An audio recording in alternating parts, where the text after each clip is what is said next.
and Superstar Mayhem present Meltdown.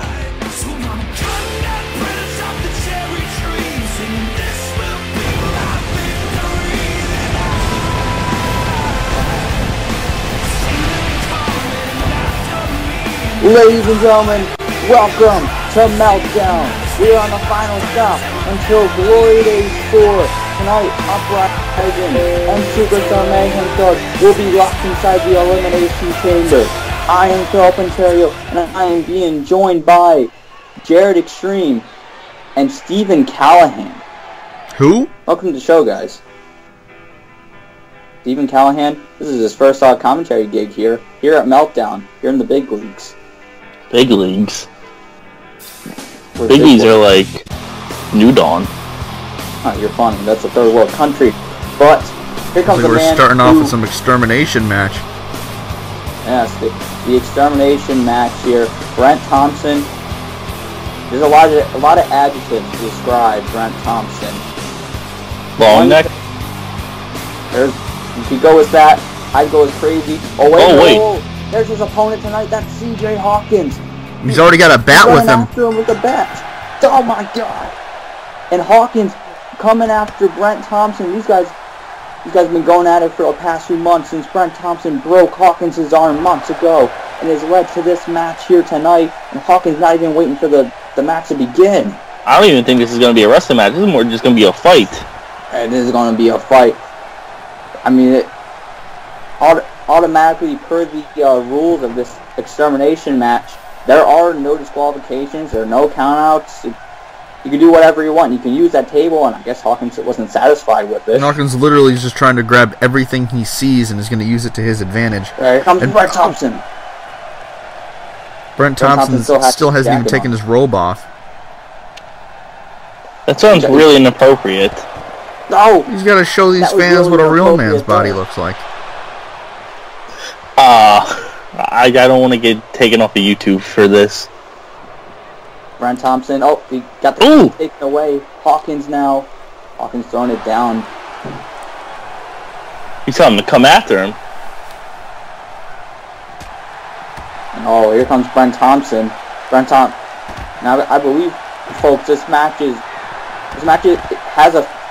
begun. It has not reached the ring, but the referee is considering this the start of the match. I've noticed every time Brent Thompson's in a match at one of these big shows, something happens before the bell. Happened at CyberSlam, happening here. Brent Thompson, he is a shady operator. We saw, like you said, we saw at CyberSlam. He was supposed to go one-on-one with the man we know who will be going to the AWF Hall of Fame, Ice Dude, and attacked him before the match even began. Well, this isn't the same Brent Thompson from a season ago. Oh no, this is nowhere near the Brent Thompson that we saw just a year ago. You know, back when Brent Thompson, he was in Glory Days where he won the World Heavyweight Championship. This is a different Brent Thompson. Well, you can see what losing the title does. What's he doing? Oh God, the drop kick. You can see what losing the title does to somebody. Absolutely. Not even just him. Look at what it did to people like Ben Hitman. You can see a lot of stars. If you look at them from then and you look to now, so much has changed. It shows how much this means to them. And Hawkins throwing Thompson over. Hawkins now. Oh! We got a flying Hulk! He was crashed and burned on the floor. But here still surprising. Lou says press. And Thompson is beating down on CJ Hawkins here. And now Brent Thompson has the table. What's he going to do with that table? Cruel intentions at that. Thompson brings back the war paint here tonight. Was not there the past couple of weeks. Now he's like, I guess got to bring it back. He's bringing it back tonight. This is a big match for you folks. Don't forget the stipulations of tonight. If CJ Hawkins pick up the victory tonight, Brent Thompson will leave Superstar Mayhem and join Uprising. But if Brent Thompson is able to win, then CJ Hawkins has to join Brent Thompson and become his pest. Or as Thompson called it, his bitch. I don't think that's... You know how ironic that is from Brent Thompson?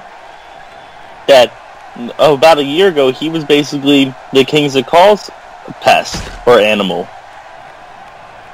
I just kind of find it ironic that this whole match is Thompson's brainchild, and here Hawkins is just wiping the floor with him right now. Well, you got to think, C.J. Hawkins, I mentioned it earlier, got taken out by Brent Thompson, had his arm broken by Thompson. You got to think in that time away, he studied Brent Thompson, and he is trying to figure out what Brent Thompson has tapped into, and maybe that's what prepared him for this match tonight. Was he on a damn nut job? Oh! Just speared him right through the barricade, folks. This one is getting messy. C.J. Hawkins using anything and everything, and that includes the barricade. Is that clever? Do you think that's clever? That it's getting messy? It's usually cold here in Minnesota, but right now it's red hot. Oh, it's as cold as Little Yachty would say. Oh, C.J. Hawkins letting his actions speak for him here. And what's he doing? Look at this. You're a doggy. Brent Thompson is taking a beating in this match. I think it might be the first actual wrestling move we've seen all night. Now, what is Hawkins looking to do here? He's put Brent Thompson on that barricade. Uh-oh. He's on the ring apron. What the hell is he doing? Oh, no. Oh, my God. Hawkins, don't do this. Oh, my God. Coming off the apron. And some kind of a leg lariat there to Brent Thompson. Trying to take his damn head off. I don't like that he did that. Why don't you like that? Because he was showboating for him, and I think he's starting to lose track of what this would be about. And that would be fighting for your life, essentially, against Hawkins in your career. But he's over here showboating to the fans, which he shouldn't be. That's a fair point. I don't think Brent Thompson has had any offense in this match so far. But he still managed to kick out of that. Flick of a dime, though. He knows that this man can break his arm like he did before, so why are you going to let him get another one? Ow! Oh! Yeah, that's a good point. Brent Thompson, all it takes is for him a second to lock on that cross arm breaker or any kind of his arm. He has various arm submissions that he could lock in, and that spells danger for C.J. Hawkins. Brent Thompson's got him, going after the leg, and here comes Brent. Brent's also a former... what's he going for? Clothesline. Hawkins sent to the outside. Oh my God. Brent Thompson, is he going to go to fly? Oh! He just crashed head first into the mat. Jeez. He might have a concussion. He might have more than that. This match might be over, folks. He might have a broken neck. That would be very, very bad. And now Hawkins has got the table. That was brought out here earlier on in the contest. See, I don't like him doing this. He should go for the finish because I don't think he's giving Brent the respect he deserves. Because Brent Thompson, say what you want about him and how he has been recently, he's a former AWF World Heavyweight Champion. Something, unless I'm mistaken, Hawkins has never held. Yeah, Hawkins never been AWF Champion. But he did get put through the table. And see, that's why. Brent Thompson knows to use the best of his surroundings and what's around him to take advantage. And that's what he did right there. Brent now, the elbow right across the throat. Brent now looking for something underneath the ring. This is his brainchild of a match, so you know he's going to use those weapons. Oh, and he's going for another table. As he said, he liked it the first time, might as well do it again. Well, he didn't set up the table the first time, so... Yeah, that was C.J. Hawkins who brought that first table into the match. It just...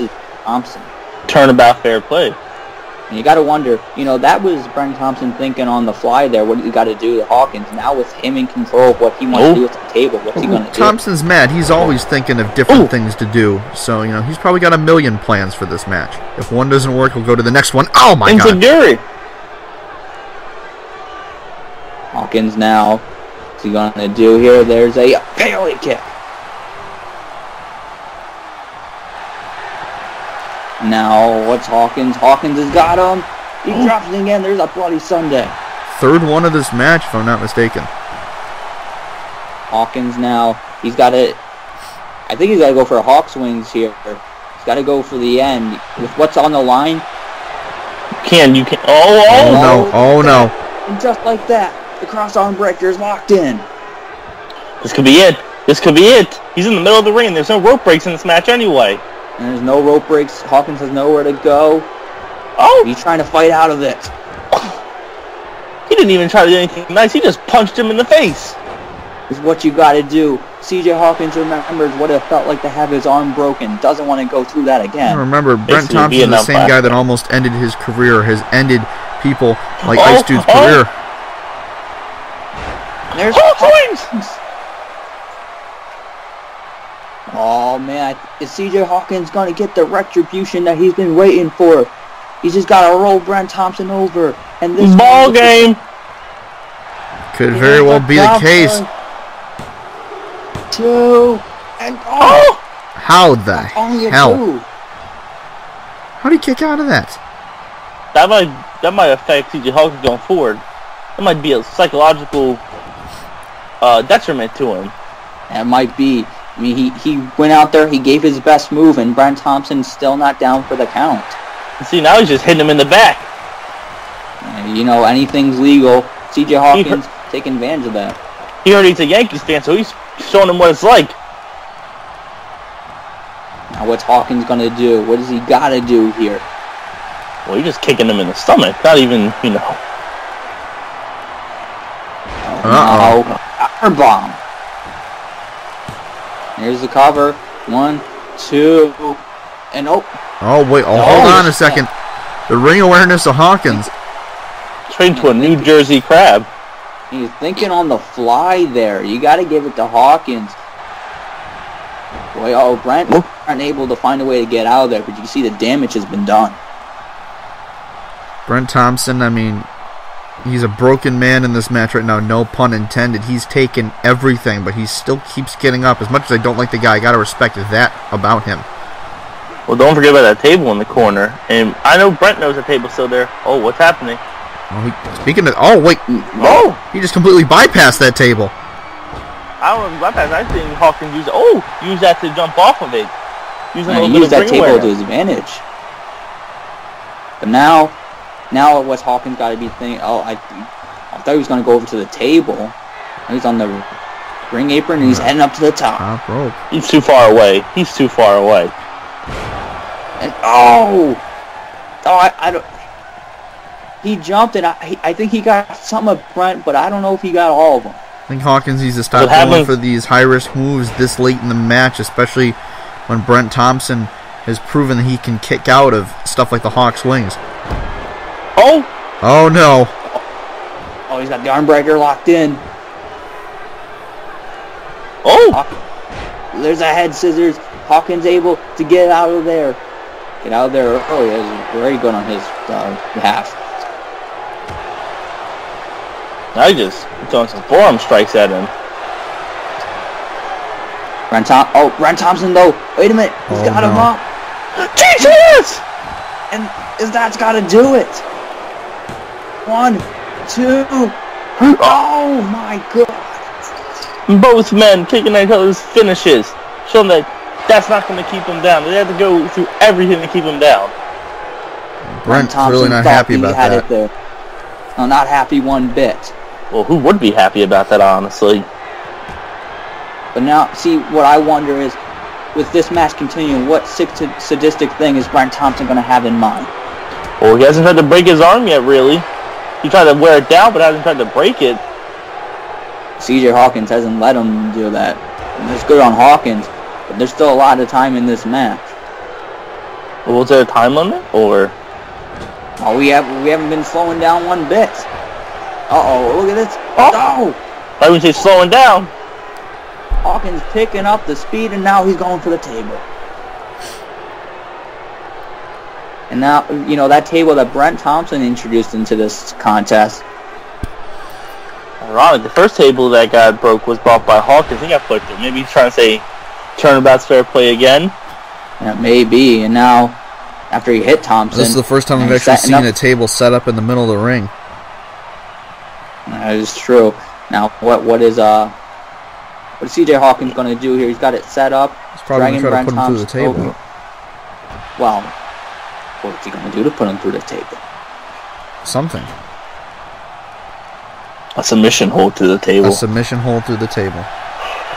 Hey, when it's under the table, it's more impactful. Oh! The table broke from Brent Thompson's legs. That man must have some thick-ass legs. Now, CJ Hawkins, I think he's going for Hawk's wings. Got reversed. Hawkins, though, fighting back. Oh no. Going for it again. There it is. Oh, and he landed on a bit of the table. Looks like they're busting him open. He's bleeding, and now he's just got to roll Brent Thompson over and send Brent Thompson over to Uprising. What is he doing? What? You have the opportunity to vanquish him. And this is why he's never been AWF champion, because he's not trying to take advantages. He's just trying to play to the crowd and give them more stuff. Oh, he's been thinking about all this frustration for a while that Brent Thompson's putting through. He's going to use that sledgehammer. Oh, no. Brent was able to move out of the way. Uh-oh. I got a bad feeling about this. He's got him up. Oh, no. GTS. Touchdown. 2 and 3. Brent Thompson picks up the victory. I guess you can say that CJ Hawkins has been exterminated. Oh, you think so? No, what you can say is CJ Hawkins is an idiot, and he did this to himself. When he wakes up every night now knowing that he has to listen to that man, he has to know that it's just him who did this. No one else. He had this one, but he had to do something unnecessary.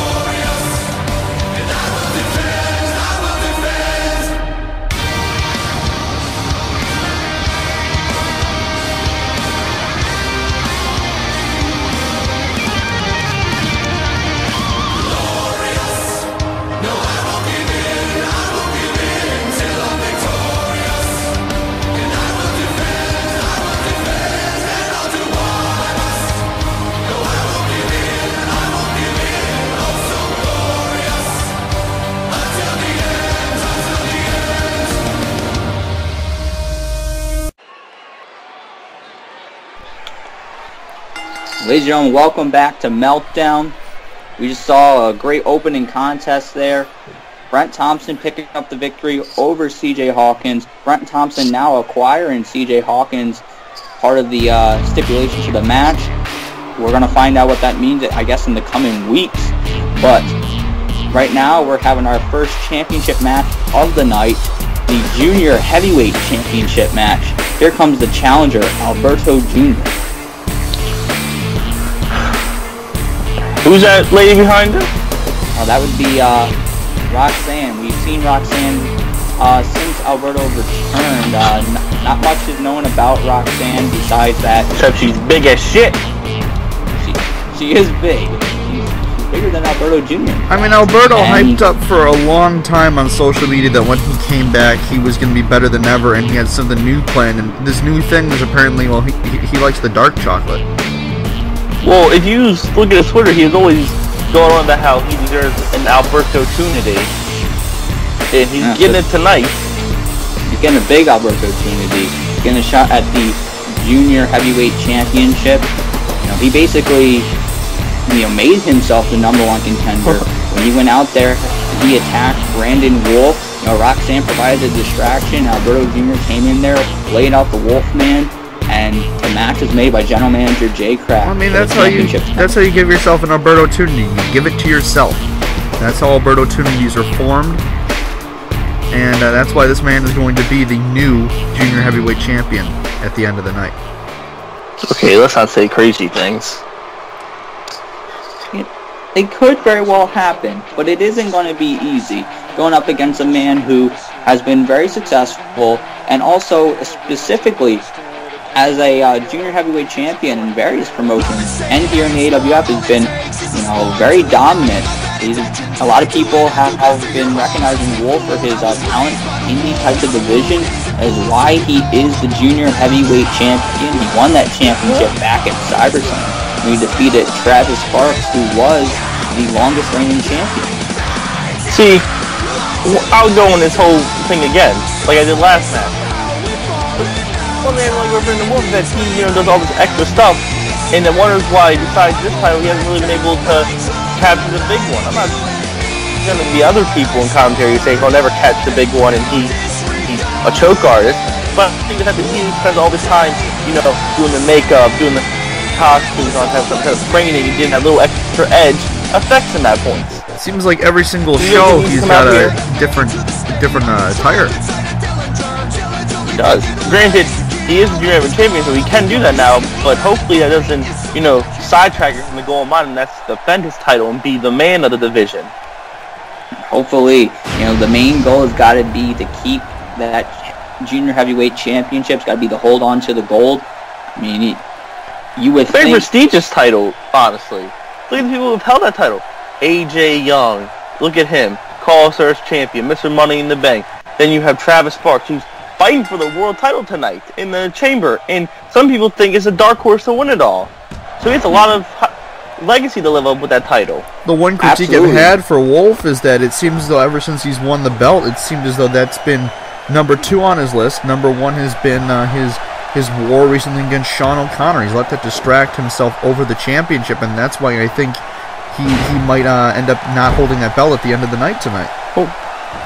And it doesn't help pinfall there. And look, he's already getting into it with Roxanne. Arguing there with Roxanne, that is not good. That's only going to help Alberto Jr. here.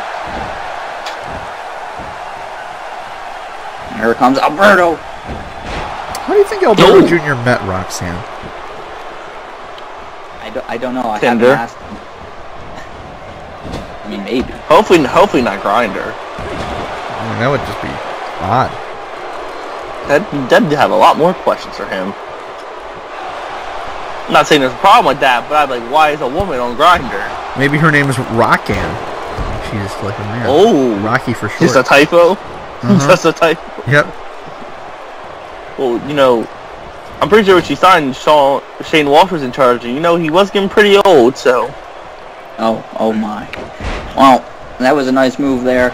Off the ropes is the Hurricane Rana and Alberto Jr. That's the stuff you'll see in this division. You'll see some high-flying moves that you won't see in the heavyweight division because their bodies allow that type. I mean, Shane Walsh, in fact, was killed on air by Steven Sintak. Oh!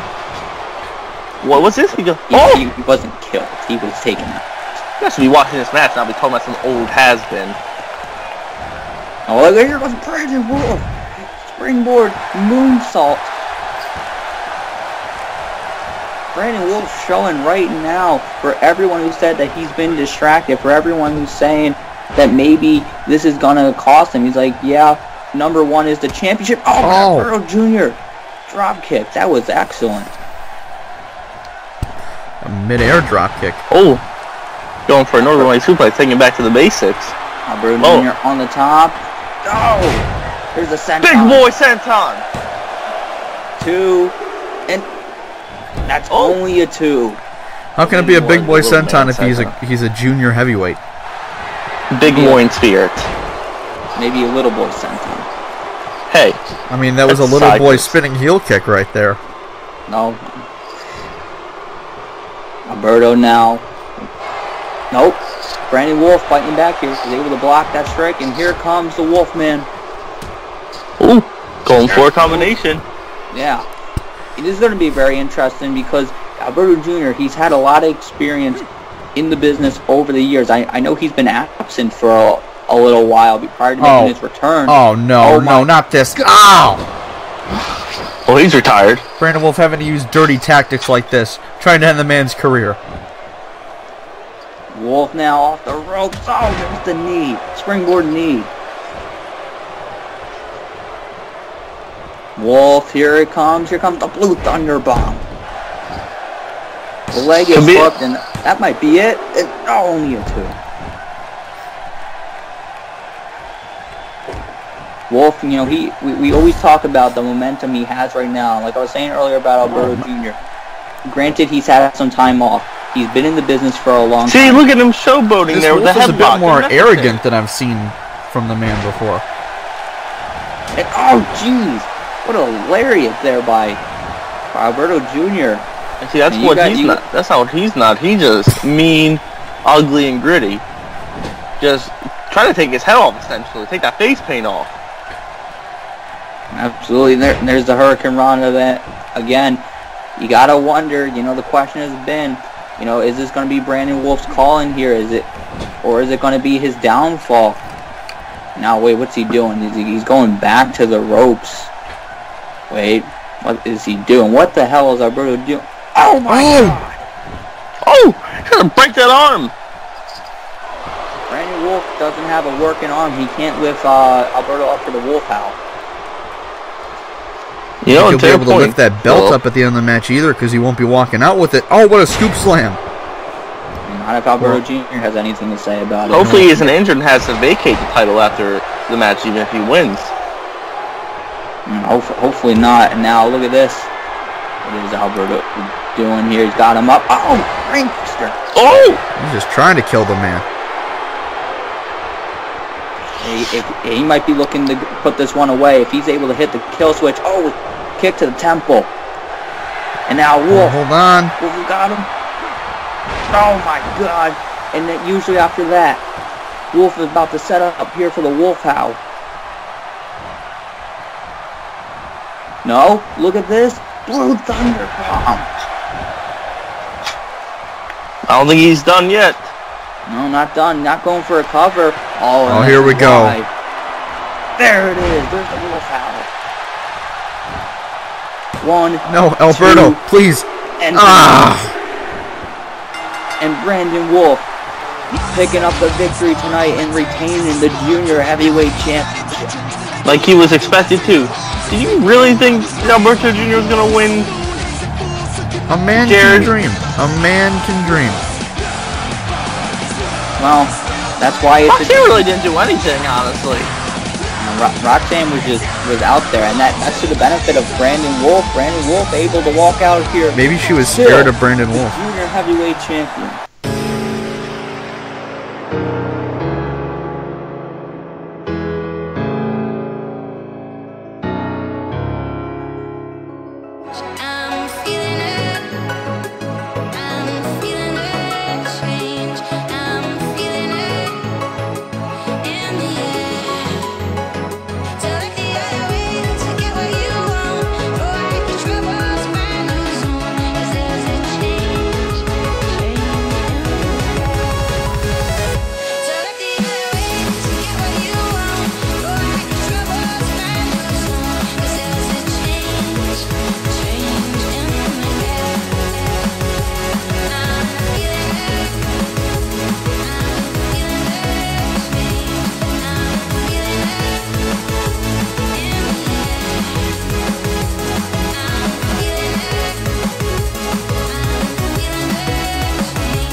And ladies and gentlemen, welcome back to Meltdown.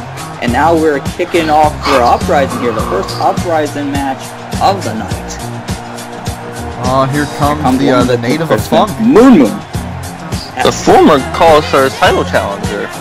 Yeah, he won the CAW All Stars Rumble 1 year, surprised everyone. And if anyone ever predicted that, they're wrong. And he even had a match with AJ Young for the CAW All Stars Championship. Unfortunately for Moon, did not walk out with the championship. You know, I've heard from my sources backstage that Moon's friends with someone who goes by the name of the Party Man. You think they've gone to a few parties together? And give people memorable moments. I feel like Moon is the original Party Man. He's breaking off his native dance right here. What do you think his native name is? His native name is Moon Moon. What do you... She's jiggy with it? Moon Moon, though, in action tonight here at Meltdown, going up against him. No. I want to know what tribe he's part of. I think Moon Moon's an Very anti-Semite. interesting. Well, aren't you Jewish, Jared? No, I'm from Philadelphia. Jewish people can't be from Philadelphia? That sounds kind of racist. You know. Well, we're going to get away from racist Jared here. Here comes Tyler Watson, one of the newer stars to the AWF, made his debut back at the Royal Rumble, and has since then, you know, his name has been in a lot of people's mouths. He's forced people to take notice. In fact, 1 week he was not booked for action, so he took his own initiative, and he attacked Moon Moon, and he claimed to Sean Wolfe that maybe you should book me next time. How arrogant is this kid? If you're gonna be, you're like, what, you've been on the roster for 3 weeks and you automatically expect to get booked every night? Attacking Moon Moon is like calling yourself a robber and all you do is you'll take change from the fountain at the mall. Is it really that big of a deal? Well, I mean, Moon wasn't expecting to get attacked. Moon Moon had a match that night. He picked up the victory. He defeated the Bear, and and he was celebrating. But then Tyler Watson came out, hit the redemption cutter, and now because of that, this match is taking place tonight. So Moon Moon getting his chance at revenge here. Tyler Watson getting a chance to, I guess, to showcase himself. These guys are probably on the level of the Extreme title. You got this rookie going up against this locker room leader. And you know, I personally don't like things that involve anything extreme in it. Now look at this. Oh, shot at me.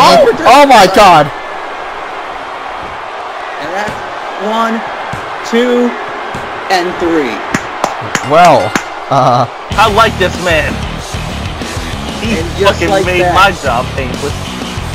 Just like that, Tyler Watson picking up his first singles quick review victory. In quick fashion. You know, if that's all it takes, you might as well bust it out, redemption cutter, and Tyler Watson with the win. All I'm saying is he beat him quicker than AJ. God damn it.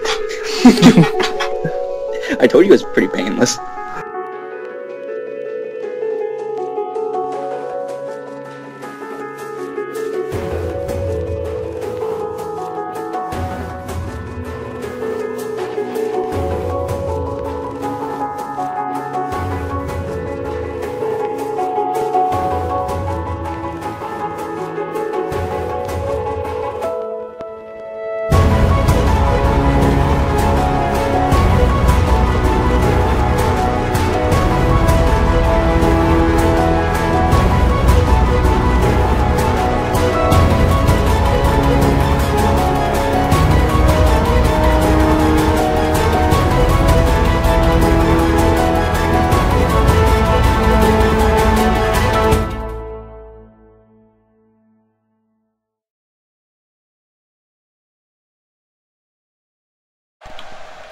So you're telling me we are back. that we get paid to commentate every match, and we just had a match that if I blinked, I probably would have missed the whole thing. Still better than any ECF match. It's a matter of who gets the fall and gets the man's shoulders down for 3 seconds, and Tyler Watson got that on Moon Moon. I don't know if John Blackos is going to have that same luck when it comes to facing the United States champion Rave, but he's certainly going to get that chance. Well, that implies that Rave's going to show up and isn't like, I'm going out. Well, hopefully Rave is here. Well, we know him and, you know, CAW Superstar Kenny Phoenix are friends, so, you know, they might be off doing some smoking and smashing together. Oh my. Let's hope not. John Blackos, the #1 contender here for the United States Championship. Rave, ever since winning that championship, has been issuing these open challenges, and they've been some impressive matches we've seen from Rave, including on the last Uprising. Don Martin got his rematch for the United States Championship, and after... Wait a minute! Is he actually here? I think that's gotta be... That's the United States Champion. It's Rave. I'm already shocked. Is he still wearing that damn crop top? Yes, he is. Oh, God. Well, Rave coming out here after the interruption there of the United States Championship match, and Brian Stone came out and attacked on Martin. You know, Rave was just in the ring, probably saying, "Well, not my problem." and then out comes John Blackos, who said, "Hey, I hear you. This is my problem. I hear you're going to have an open challenge for a Meltdown. Well, I'm here to accept." It's weird because, you know, Rave used to be a big fan favorite, but recently there's been a lot of people doubting him, saying that maybe he isn't the right guy. See, maybe they want a harder champ. I want to like John Blackos, and I like anyone who tries to get rid of Rave, because, you know, he's not that talented. But sources tell me that Lusu is going to accept this challenge and go get his rightful rematch against Rave, but Blackos had to be selfish. Selfish? He went out there and went face to face with Rave. I mean, it's called an open challenge, so it's like a first come first serve type of thing. So, and Lusu got his match, and he lost. But Lusu almost had it. Yeah, almost doesn't cut it. Well, you know, it must have done that if fucking Rave's champion, because he's almost finishing everything, but can't finish anything. We'll see if he can finish things here tonight. It's the United States Championship on the line, going up against John Blackos. John Blackos has been impressing a lot of people as of late here in the CAW world. You know, was talking about when he showed up at the Royal Rumble, and people were wondering what's Blackos going to do here in AWF, and now we know, going up against the United States Champion, could Blackos, in this first single CPV event, win championship gold? He could also make it the French title. I think they're just tassels. Yeah, they're tassels. First you're racist and now homophobic? Damn. Shock. Well, I mean, Rave is Scottish or Irish or... You don't even know whatever he is. Let's talk about that. The U.S. title is being contested between a Scottish man and a French man. Well, you know, United States is a nation founded by immigrants. I will give the AWF that. You know, very open to multiple races, unlike certain shows, ECF. I have no idea what you're talking about. Well, you're pretty racist, so I can assume that... I don't run ECF, dumbass. But hold up. Oh! You weren't going to let me finish. You're the commentator there, and commentators usually have power. Phil Monterrey's been here for a while, so his opinion matters. They have no power. But their voice matters. We get paid $15 grand a year. We don't have any say in the matter. What? Anyways, yeah. I'm hearing rumors that, you know, Rave might be out of it tonight because, you know, he might not have his mind in the game, because I've heard through the grapevine that Rave might be working on a movie coming up. Oh. Well, let's hope his... Whoa, John Blackos is working on him right now. Apparently it's going to be called The Right Maker, whatever that means. Blackos working on a movie of himself, being that he's going to walk out here the United States champion. The United States French champion. It's fitting, you know. Blackos coming out here. He's got that. The red, white, and blue. Yeah, and Rave out here wearing all red and white. The AWF United States French title. That sounds like it'd be on level with the AWF ECW title. Oh my. Rave now kicked in midsection, throwing some strikes here at Blackos, and Single leg lariat. And now here comes Rave. What is Rave setting up here? He's going for that complete shot once again. Blackos is down. But Rave hitting the ropes. Here comes the scissors kick.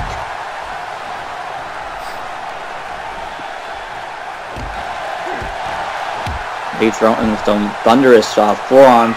Blackos in the ropes. Blackos thrown to the floor.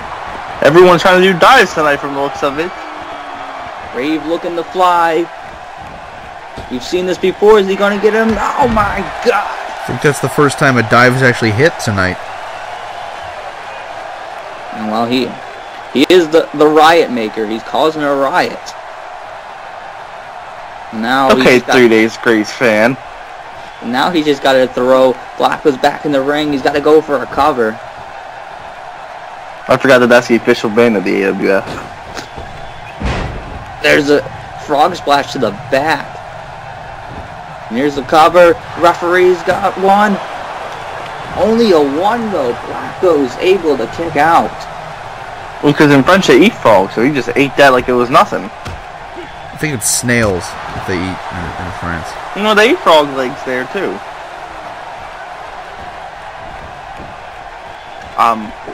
Part French, so I know that. And now here comes Rave, who. Oh, wait, oh my! No! Wheelbarrow German suplex. I think Rave was going for a roll, but got reversed. He went for something that didn't work, and now Blackos, a series of clotheslines. And he's in the corner, clothesline in the corner.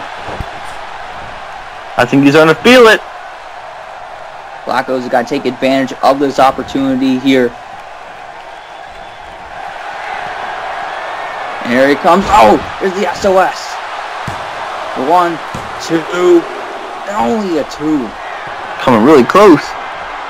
Blackos was able to pick up the victory on the last edition of Uprising when he faced Tyler Watson with that SOS.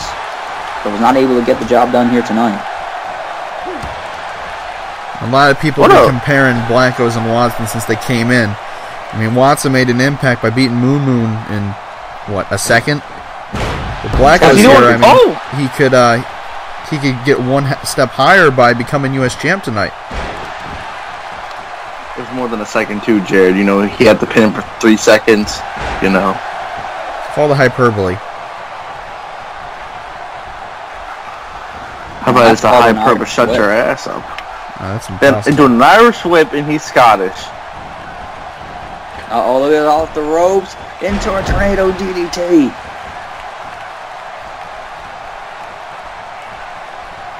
Now, Rave Irish whip in the corner. There's a power slam. Ooh, what's he going for? Oh, no. Oh, split leg moonsault. 2, and Rave. Only a 2. In tribute to RVD. Yes. Not enough, though. Not enough to keep Blackos down. This match continues. And into the ropes. And he got him. Rave has got to be careful here. Rave, someone who was fighting months and months to win that United States Championship, doesn't want to let it slip through his fingers here tonight. How embarrassing would that be? Pretty embarrassing.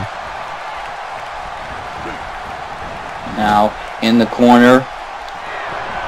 Oh, just throw Blackos to the outside, and he's running to the outside as well. What is Rave thinking? Oh, God! That tornado DDT as Rave launched himself through the turnbuckle. Jeez. Unnecessary. Unnecessary, perhaps. And jeez, just threw him into the ring apron. Speaking of unnecessary, he's got to get him in the ring, though. Referee is counting these guys out. To get him in there, he's got to go pin Blackos, because this one could be over. Well, why would Rave care though? If he got counted, he would still be champion. That's very true.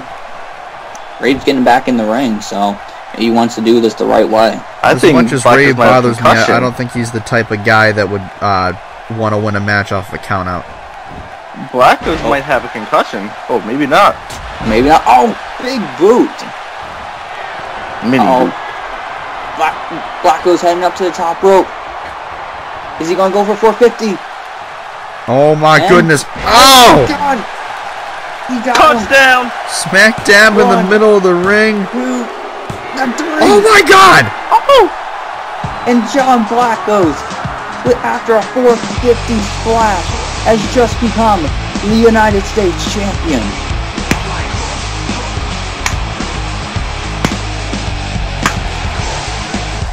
Now, we were beginning the era Rave's of just going, what? US champion.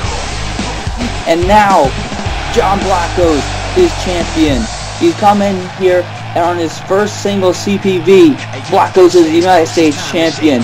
It's truly a great night, folks, and we're just getting started. Talk about might be a contender for Rookie of the Year.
Ladies and gentlemen, welcome back to Meltdown. Stephen Callahan won't be joining us for the remainder of the show. He said that he was done. He provided his service for the beginning part of the show, and now it's going to be myself and Jared Extreme as we continue on the final stop on the road to Glory Days 4. Yeah, Stephen Callahan said something about going out, something about he was leaving. I don't know what that meant, but here comes the challenger to the Internet Championship. A guy that's been around the block for a long time now, Kevin Kash. You said it, Kevin Kash. He's been in here and called wrestling for many, many years. He's had so many runs, different hiatuses over the years, and he's had his fair share of success. We thought he died at one point. We did think he died. We thought he died at one point, but he came back, and ever since then, he's been trying to reclaim championship gold, and he struggled in that quest. He's had a little bit of success, but he has yet to win championship gold, specifically here in the AWF. And tonight, he gets a chance to rectify all that when he faces the ultimate one, Nitro, with the Internet Championship on the line. Now Kash, he awaits. Waiting patiently for his opponent. Man who is taking on a drastically different persona than we've been used to seeing. That being our champion, Nitro, the Internet Champion of the world, always saying that he is not our hero. Yes. Nitro, he's gone around and he said that he is not your hero. You see it on his shirts, and that is directed towards the AWF audience members. He has told them that he is not going to try and be their hero anymore. He's done with that. He's now going to do things for him. And because of that, he looks at a guy like a Kevin Kash who has done that and tried to be a hero. And he's told Kevin Kash that Kevin Kash can't win the title. He can't win the big one. He can't win anything. So see if that pans out here when these two do battle. We do know Kevin Kash does have a victory over Nitro in the past. This is why this match is taking place. I mean, to be honest, I don't know if I blame Nitro or not for having this different attitude recently, because Nitro, I mean, he used to be a happy-go-lucky type of guy, but I mean, for the most part, that didn't really work for him. Now that he's got this new attitude, I mean, look, he's got gold already. Absolutely, he's got gold. We'll see if he has gold at the conclusion of this match. You got to believe that whoever walks out of here with the Internet Championship is going to be walking into Glory Days 4 as the Internet Champion. For both of these men, that would be huge. Obviously, for Kevin Kash, to come back and win the championship and to go in the Glory Days as champion, that would be huge. For Nitro, for all the success that he has had in these past few months, and to go in to Glory Days as champion, that's a huge honor. It certainly is. And that's the prize that these two are eyeing for right now, that beautiful Internet Championship. And I have a feeling that this one is going to be a barn burner, ladies and gentlemen. Barn burner. I mean, Nitro really didn't like the fact that Kevin Kash, I mean, for all purposes, he snuck a win on him. He didn't take too kindly to that, and I feel like Nitro is going to take his anger out on Kash here tonight. I gotta agree with you. Nitro showed obvious frustration to that. We're gonna see, but Kevin Kash so far, because Nitro's been nonchalant here, Kevin Kash was the kicks to the knees. Now, I gotta ask a question here, because I noticed it on the back of his shirt. What the hell is the Red Pill movement? Well, the Red Pill, I mean, that dates back to when he was going up against the Raging Redneck, Ray Geddes. He had his Red Pill, Blue Pill promo. I mean, Ray made fun of that. Ray also going to be in the Elimination Chamber match later on tonight for the World Heavyweight Championship. It's all part of his new self. In many ways, you might think that Nitro might be a little bit jealous of Ray. I mean, because even though Nitro's champion, I mean, he's the Internet champion, while Ray is fighting in the main event for the World Championship. Well, let's remember that this all started back to Ray Geddes.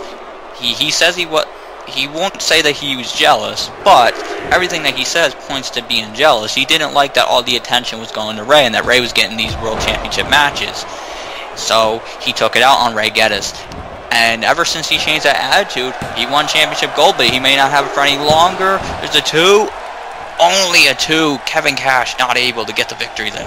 Very close to winning the Internet Championship right there. Kevin Kash won several titles in his career. Has never held gold to my knowledge here in the AWF. So this would be a big win for his career here tonight if he's able to put away the Ultimate one. Would be Kevin Cash's first championship title here in the AWF. Nitro not going to want that to happen. Now he's got him grounded. See, Nitro is going to want the match to stay like this.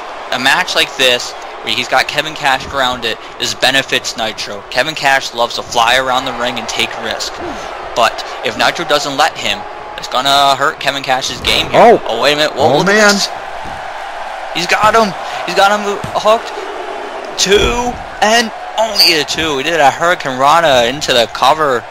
Kevin Kash almost walking out with the title. There's an arm drag from Nitro. Again, you talk about sneaking victories. That would have been the definition of pulling a fast one on Nitro and just taking the Internet title right away from his hands right there. It would have been a steal. But this match continues, and now Nitro, there's a Northern Lights suplex. There's a bridge, and the referee goes in for the cover. Oh. Only a 2. Another close one. Now Nitro into the corner goes Kevin Kash. What does Nitro have planned here? Oh, wait, sunset flip. Sunset flip. Here's the cover. 2 and again only 2. Kevin Kash still in the game, folks. A lot of near falls here. One of these falls, all it takes is one more second, and the match is over. We could be crowning a new Internet champion, or Nitro could be walking out of here still champion. I mean, you think about seconds. I mean, when you think about it, you think a couple seconds, it doesn't really mean much. But to these two, 1 second is a make or break situation. Absolutely, 1 second makes this match, it breaks this match. Whoever is on the end. Oh wait, here comes Nitro. There's a Shining Wizard. Kicking his damn head right off. Now going for the cover again. Will this be enough? And no, Kevin Kash once again is able to kick out of Nitro's offense. You see Nitro over there growing frustrated. And definitely, I mean, like it or not, Nitro definitely has a added arrogance now. So, I mean, he definitely didn't take too kindly to Kash kicking out of a move like that. He's got to get really frustrated, and he's probably starting to get sick of this match even continuing. Nitro probably feels that this match should be over, but this match continues. Kevin Kash on the top rope. He's looking to fly. Crossbody, the cover. Kevin Kash, is he about to get Nitro? No, oh my God. I do not know how, but Nitro managed to stay in there after that. Went low to the legs there, targeting the legs of Nitro. Now a big enziguri by Kevin Kash.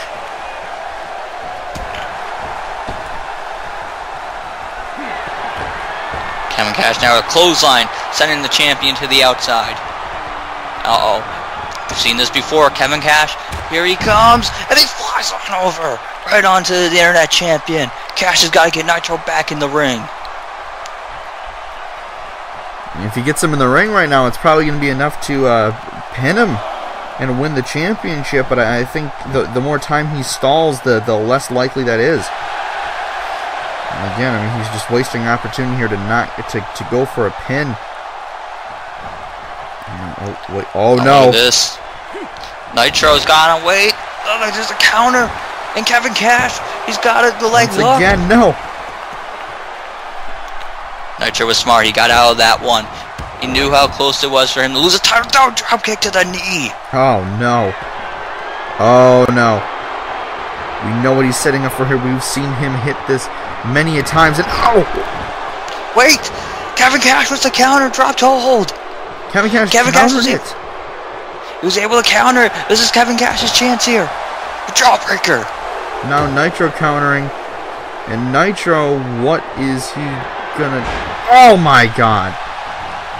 Big reverse DDT there by Nitro. And Nitro is going to the corner.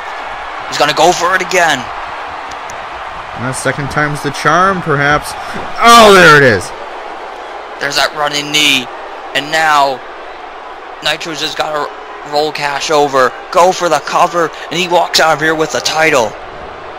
Come on, Nitro. Make yourself famous. Solidify yourself as the Internet Champion. All it takes is 3 seconds. And there we go. A successful title defense by the Ultimate One. Nitro picking up the victory here over Kevin Kash. I mean, you got to give credit to Kevin Kash.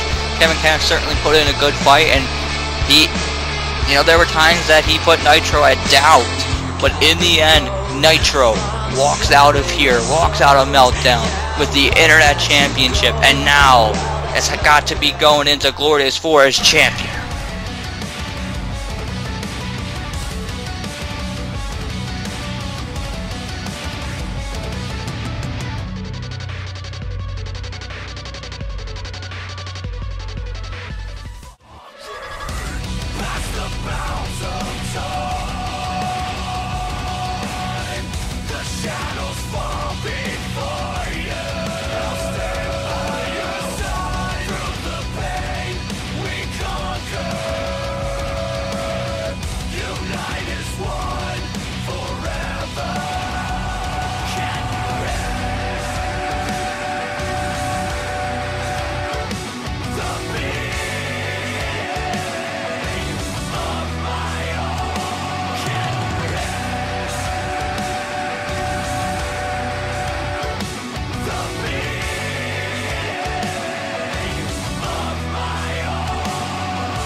We're back here at Meltdown in Minneapolis, Minnesota.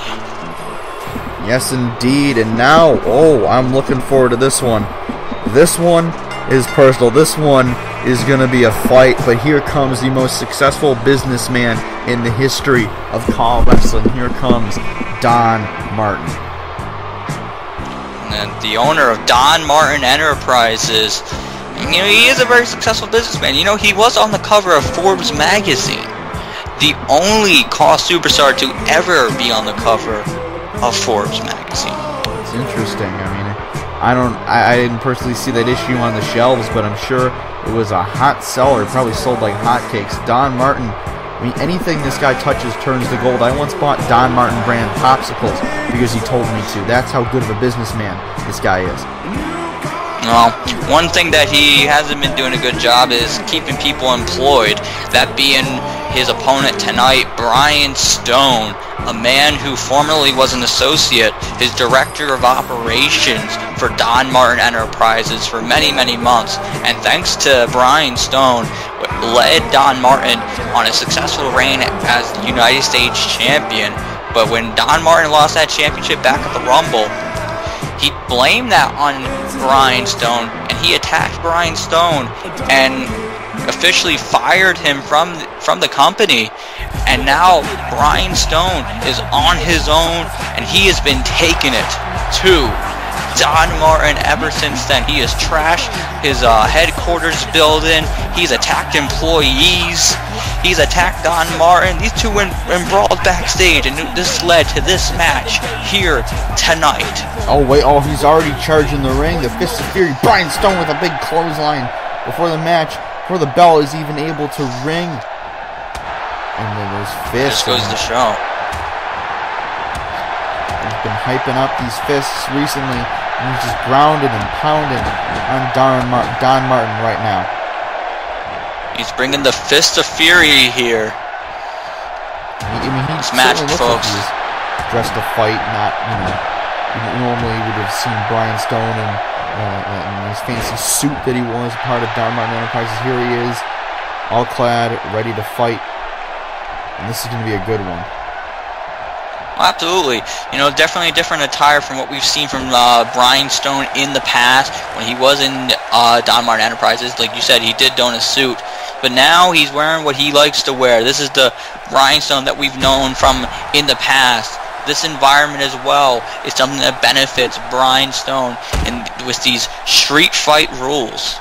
I've heard, there's been rumors about how Don Martin Enterprises treats their employees. They got poor working conditions. Somebody's treated unfairly, based on how they look or their backgrounds, their upbringings. But Brian Stone taking this very personally.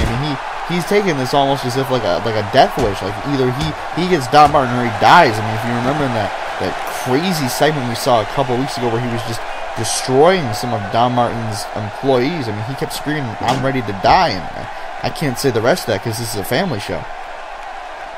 Well, of course. You gotta. First of all, that was his job, and now his job requires him to use a sledgehammer on his former boss. And this is no disqualification, if I believe so, correct? Yes, under street fight rules, no disqualification, no countouts, anything is legal, folks, and we have to make it like that because these guys are going to use whatever the hell they want. Don Martin currently bashing that sledgehammer into the body of Brian Stone. Don Martin clearly did not like the insubordination of his employee, Brian Stone. And if this is how he reacts to when people get insubordinate, I certainly wouldn't want to work for the guy. But Don Martin, oh no. Ow! God, just trying to break the back of Brian Stone. A half Nelson backbreaker there from Don Martin, and now throwing him back into the ring. Don Martin going back in there. You gotta think, sure, Brian Stone wasn't there for Don Martin when Don Martin had important title defenses, but you gotta imagine some of that blame would go, as a matter of fact, most of the blame would go on Don Martin, but Don Martin there, not letting his ego get in the way and blaming the whole thing on his protege. Of course, if you ask my personal opinion, I believe that Brian Stone has done everything in his power, even when it was unethical, to go help out Don Martin. And the way he was treated was just disrespectful and distasteful. And I think that Don Martin is every bit to blame for losing the United States Championship. It was a steel cage. There was nothing that Brian Stone could do. Oh, clothesline to the outside. And for him to attack Brian Stone like that and take the blame, that's just selfish. It's very, very selfish. Now Brian Stone, like I said, trying to do everything in his power to destroy the man that once fed him in Don Martin. And he's swinging those fists of fury. Sometimes they tend to miss, but right now he's been dominant for the majority of this contest, if you even want to call it that at this point. It's a fight. Oh! It is. Off the steel post goes the face of Don Martin. No regards to the safety. He wants Don Martin's head on a silver platter, and Don Martin throwing him into the announce table and smacks his head right on the front of it. Oh jeez, off the post, giving a little bit back to him. I'm surprised these two haven't made their way into these the stands and fighting in the realms of these fans yet. Although I feel like Don Martin might think he's a little bit above being with these common folk here tonight. Well, I would think them going into the crowd would be anything but bad for Don Martin. That would benefit Brian Stone. Being in the ring is what would benefit Don Martin. His stock As you can would see fall. right now, the stock would fall. And now look at this. Don Martin, we've seen this before. He's gone. Here's a springboard clothesline. Oh, trying to decapitate Brian Stone. And the cover, 2, and only a 2. Brian Stone, the determination of this man, not going to let a simple clothesline put him away. He's saying you're going to have to do a lot more than that, and Don Martin responding with that rolling elbow. Saying, I got a lot of tricks up my sleeve, and speaking of tricks, he just removed that turnbuckle. And the referee, I don't like it, but it's legal. Referee can't do a thing about it. No disqualifications. Oh, the back! Right into the exposed steel.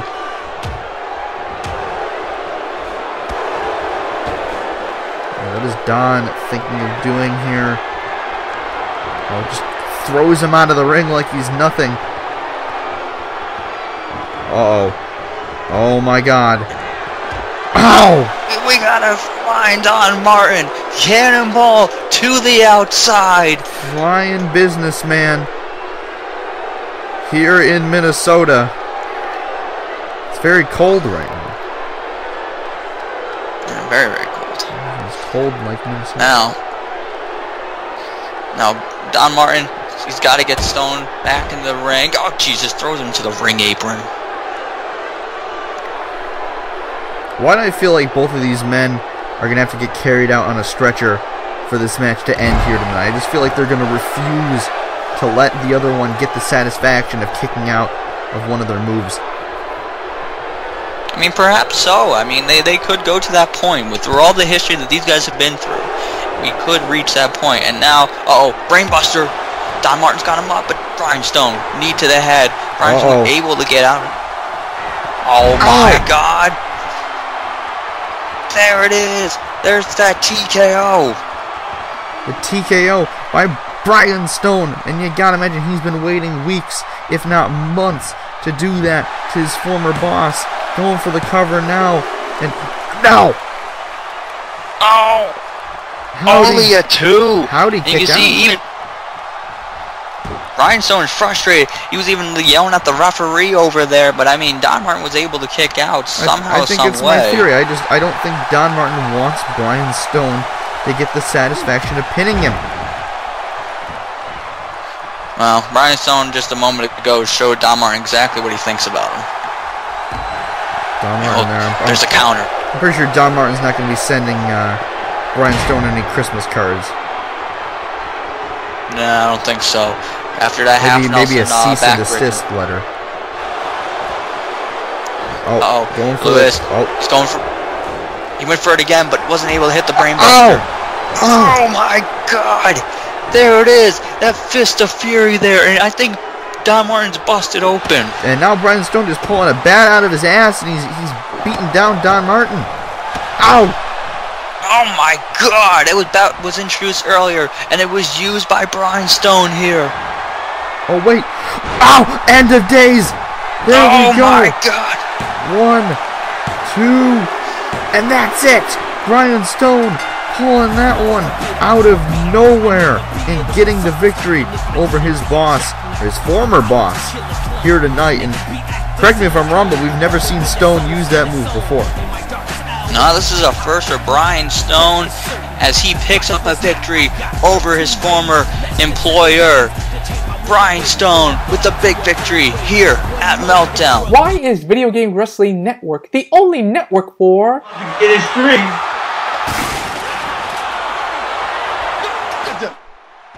Oh my God! Why is the Video Game Wrestling Network the only network for... Started off, and out of nowhere! Don't fall on the steel. Oh my God! Oh! Superplex! What a brutal match we have just seen. Why is Video Game Wrestling Network the only network for... Daniel Mars! Oh my God! This is gonna happen. BSKO! There it is! He charges. Oh! He goes over the top! Spider-Man wins! Why? This is the only place we want to be.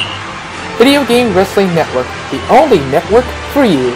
Experience the best in CAW Wrestling, only on Video Game Wrestling Network.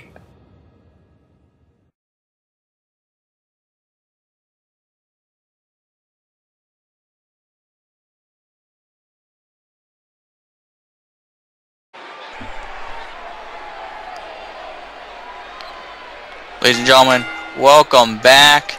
We just saw a brutal brawl between Brian Stone and Don Martin. If you think we're going to slow things down, you're sadly mistaken, because now we're about to see a clash of two behemoths as they collide for the Extreme Championship. Oh boy, this is going to be good. If we thought that last match was hardcore, you have not seen anything yet, because here comes a man that, quite frankly, nobody likes. But I mean, if I got to think of someone that people like more than Brock Manson, it would be this guy. Or quite frankly, anyone on the AWF roster. I think the only people hate more than Kronik is Brock Manson. You might be right about that. You know, this is a very interesting rivalry that's been built up between these two men. You know, a lot of times in this business, there's a lot of people that the fans get heavily behind, and usually they collide with a individual who the fans aren't exactly fond of. This is a completely different environment. This is about one thing and one thing only, and that's that Extreme Championship. Both Mason Kronik and Brock Manson, I wouldn't exactly call them fan favorites by any means. I don't think they would want to be called that either. This started ever since Mason Kronik was traded over to the Uprising brand. He made his intentions clear that he wanted championship gold, and he chose to go after Brock Manson's Extreme Championship because Brock Manson, quite frank, after he won the championship, had no competition until Mason Kronik arrived. And Mason Kronik got this match by eliminating Brock Manson from the Royal Rumble match. I mean, one thing I want to go back on is you said both men don't like the fact that people may like them, or I mean, they're definitely not fan favorites. And a lot of people, I mean, they were talking to Mason Kronik, and some were positioning him as the fan favorite here in this rivalry. And I mean, I told Kronik that, and he was just disgusted by the idea of even being cheered by these people. I mean, he hates when people cheer for him. He wants them to hate his guts. He wants them to throw trash in the ring at him. He lives in the hatred.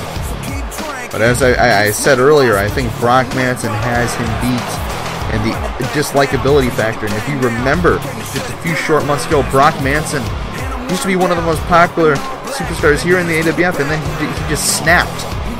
And ever since then, he's been a different Brock Manson. Absolutely, he's been a different Manson. I mean, you hit it right there. Once upon a time, Brock Manson was a popular star here in the AWF. He had a lot of fan support, a lot of fans of Brock Manson. You know, and one could argue that Mason Kronik perhaps is the more popular star in this match, based off of the opinions of the fans. However, Mason Kronik, I've called a lot of his matches over the years. I've watched Mason Kronik over the years, way back to his early beginnings. I can't recall a single time that Mason Kronik has accepted the support of the fans. It's just never been something that he's been interested in. But there's one thing that has been his interest, and that's championship gold. But he has to go through the man who holds it, and that's Brock Manson, who holds the Extreme Championship. Kronik is definitely not one to kiss babies on the street. He'd throw that baby out the motherfucking baby carriage. That's what he'd do. In his words, at least. I don't swear. I'm a good Christian boy. Well, this ain't gonna be a good Christian brawl. This one's gonna be messy, folks. I think Kronik is he's gonna hit Brock Manson with a cross at some point during this match. If he wants to, it's legal. And Mason Kronik using the weapons he was born with. And now Kronik, oh my god, this shoulder thrust there. Kronik, this is just, what, 15 seconds in, and Mason Kronik is on a roll right now. Oh! Backbreaker. I thought he was about to send a message to Manson. I thought he was going to hit a Manson slam. But he turned it into a backbreaker. I thought so too. And now, Kronik, jeez. Knee to the midsection. Irish whip. Manson sent to the outside, favoring the knee there. And, oh! I guess Mason Kronik isn't really known for his diving moves. No, I've never seen Mason Kronik. Again, like the fans, I've never seen him have an interest in aerial dives, and we see how that panned out there. Brock Manson now on the offense here, smashing Kronik's face off the announce table. Jesus! Just knocked him down. It was very similar to his knockout blow, but it wasn't quite a closed fist. That closed fist has had him lose matches in the past. Like when we had odd rules here in the AWF.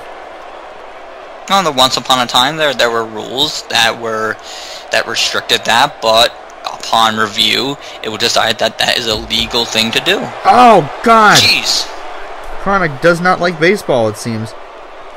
Okay, Brock Manson was trying to introduce a baseball bat. Mason Kronik kicked him right in the chest. And and here's a baseball bat to the chest. Jeez. He's hitting him with that bat. Definitely, if I had to guess, without Brock's consent. Now, I've heard in the past, Kronik really, I mean, that isn't of importance to him. Now, what the hell is he going for? There's a neck breaker on the floor. There's no safe word for Mason Kronik. Brock Manson, oh my God! There's that spinning side slam. That move has followed him throughout his whole career here in CAW Wrestling. Now he's beating on the face of Mason Kronik.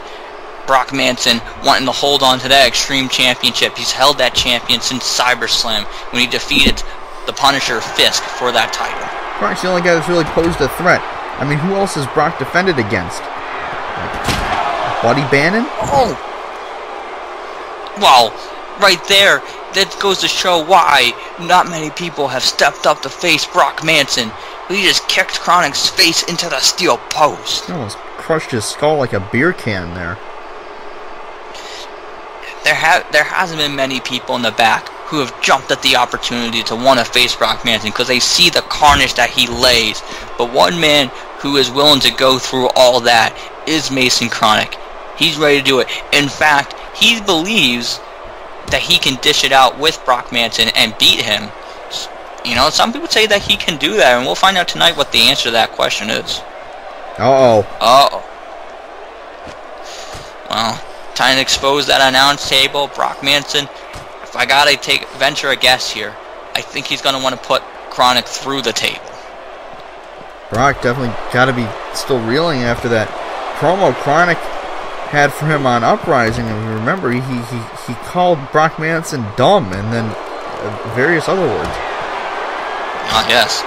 And look, here's some jabs here. Ow. Oh my God. And we got blood, ladies and gentlemen. Yeah, I was gonna say, I think Mason Kronik busted wide open. This is not good. Oh, jeez. Right on the monitor. Back first on the television monitor there. And jeez, this is like the third nasty big boot of Mason Kronik that we've seen in this match. It seems they get more vicious as the match goes along. And now he's got a chair wailing it into the back of Brock Manson. Beating the hell out of the Sandman here. And people often ask, what would you picture two of the biggest villains going at it? I mean, I'd consider this match to be an example of that, as Kronik gets the Chronifier, but it seemed to take a lot out of him as well. Seemed to have stumbled after hitting it. And now he's got him into the announce table. But frankly, I'm scared. I'm scared as well. myself and for the well-being of these two competitors. This is certainly a dangerous situation. Kronik now has got Brock Manson trying to put him in front of that announce table. Manson isn't complying. Now Kronik. Oh no, what is he thinking? Oh my god, oh my. Oh, no, my. Oh! Brain buster on the table. It wasn't even enough to break it. The table did not break. The table also didn't want to comply with Mason Kronik. Kronik is making enemies out of everyone, even hardware, ladies and gentlemen. Mason Kronik not a fan of people who say no, and that table just gave a big NO to him. And now look at that, the limp body there of Brock Manson just laying across the announce table. Sure hope that table doesn't have a brother. Oh jeez. Oh, that'd be awkward. Brock Manson on the, he's standing. Oh jeez. He just got dropped again. Oh, another boot. Oh my god. He big booed him and he went right back into the announce table. He just called him a bitch, and now Brock definitely did not take kindly to what we just witnessed, and now, I think Brock's saying, alright, let me finish the job here. This is how you put someone through a table. There's the Manson slam. And this time, table broke. Brock Manson hits the Manson slam. The table breaks. Brock Manson, he might be about a moment away from walking out of here still with the Extreme Championship. Seems as though that is the case. Kronik now back in the ring. Brock Manson, Rarity going to the top rope. What is he thinking here? Not thinking anything, apparently. Maybe, I don't know if that was a fake, but Jesus! Well, he had a better idea in mind, and certainly it paid off. There was that elbow, and the 2, and only a 2. And look at Brock Manson, really pissed off about that. And Brock Manson, I get it, he's pissed a lot, but that was a new level. No love lost between these two here tonight. They're pretty similar people. Maybe that's why they despise each other. They only want one of them to exist. And oh my god, running knee to the face. This match has certainly turned, folks. Brock Manson now with the advantage. He's got the upper hand. Oh again! God. There's that elbow. Kronik is down. And what the hell is Brock Manson looking to do here? He's on the outside. Whatever he's looking for, everything in this matchup is legal, and he's got wood. He's got a table. He's bringing the table into the ring. Kronik up on his feet now. Thrown into the corner. Jeez, a nice style left jab. Now what does Manson have planned here for Kronik? Oh dear God. Oh! German suplex, a little modified version of Mason Kronik's Chaos Theory. Well, we have yet to see Kronik pull off in this matchup. Matter of fact, we haven't been able to see Kronik pull off anything over the past couple of minutes. He's getting the hell beat out of Brock Manson. Oh God! Oh my good God! The table is on fire, folks. That Brock Manson has lit that table on fire. And I was gonna say tonight's gonna be lit, but I wasn't expecting it to be in this way. Cloud of fire out of nowhere. Only he did it in the other direction. Maybe he would have put Brock through it. Look at this. He's dragging him over. I'm very nervous here. Oh my God. Oh no. Oh my God. No. Oh! That modified Chaos Theory through the flaming table. Brock Manson is on fire, ladies and gentlemen. He went through that flaming table That Chaos Theory, the modified Chaos Theory through the table, and now Kronik back on the offense. He's not done. How the hell is this match still going on? Off the ropes. There's that spear. Mason Kronik, after putting Manson through that table, he's got the upper hand here, and now there's the Chronifier. Is Mason Kronik just one move away from claiming the Extreme title? It looks as though that is what's going to end up happening here. Brock Manson, no. No. Brock Manson not letting that rolling elbow. Brock Manson, like you said, not going to let that happen. He saw Kronik was building up his momentum. Wait, went for the elbow. Didn't get it. Uh-oh. Referee is down. He's got, oh my god, he's going for it though. Here we go. Here it comes. Chaos Theory. This could be it. 1, 2. We have a new Extreme Champion, ladies and gentlemen. Oh, how the tides have changed. Mason Kronik has won the Extreme Championship. Love it or leave it, he is the champion.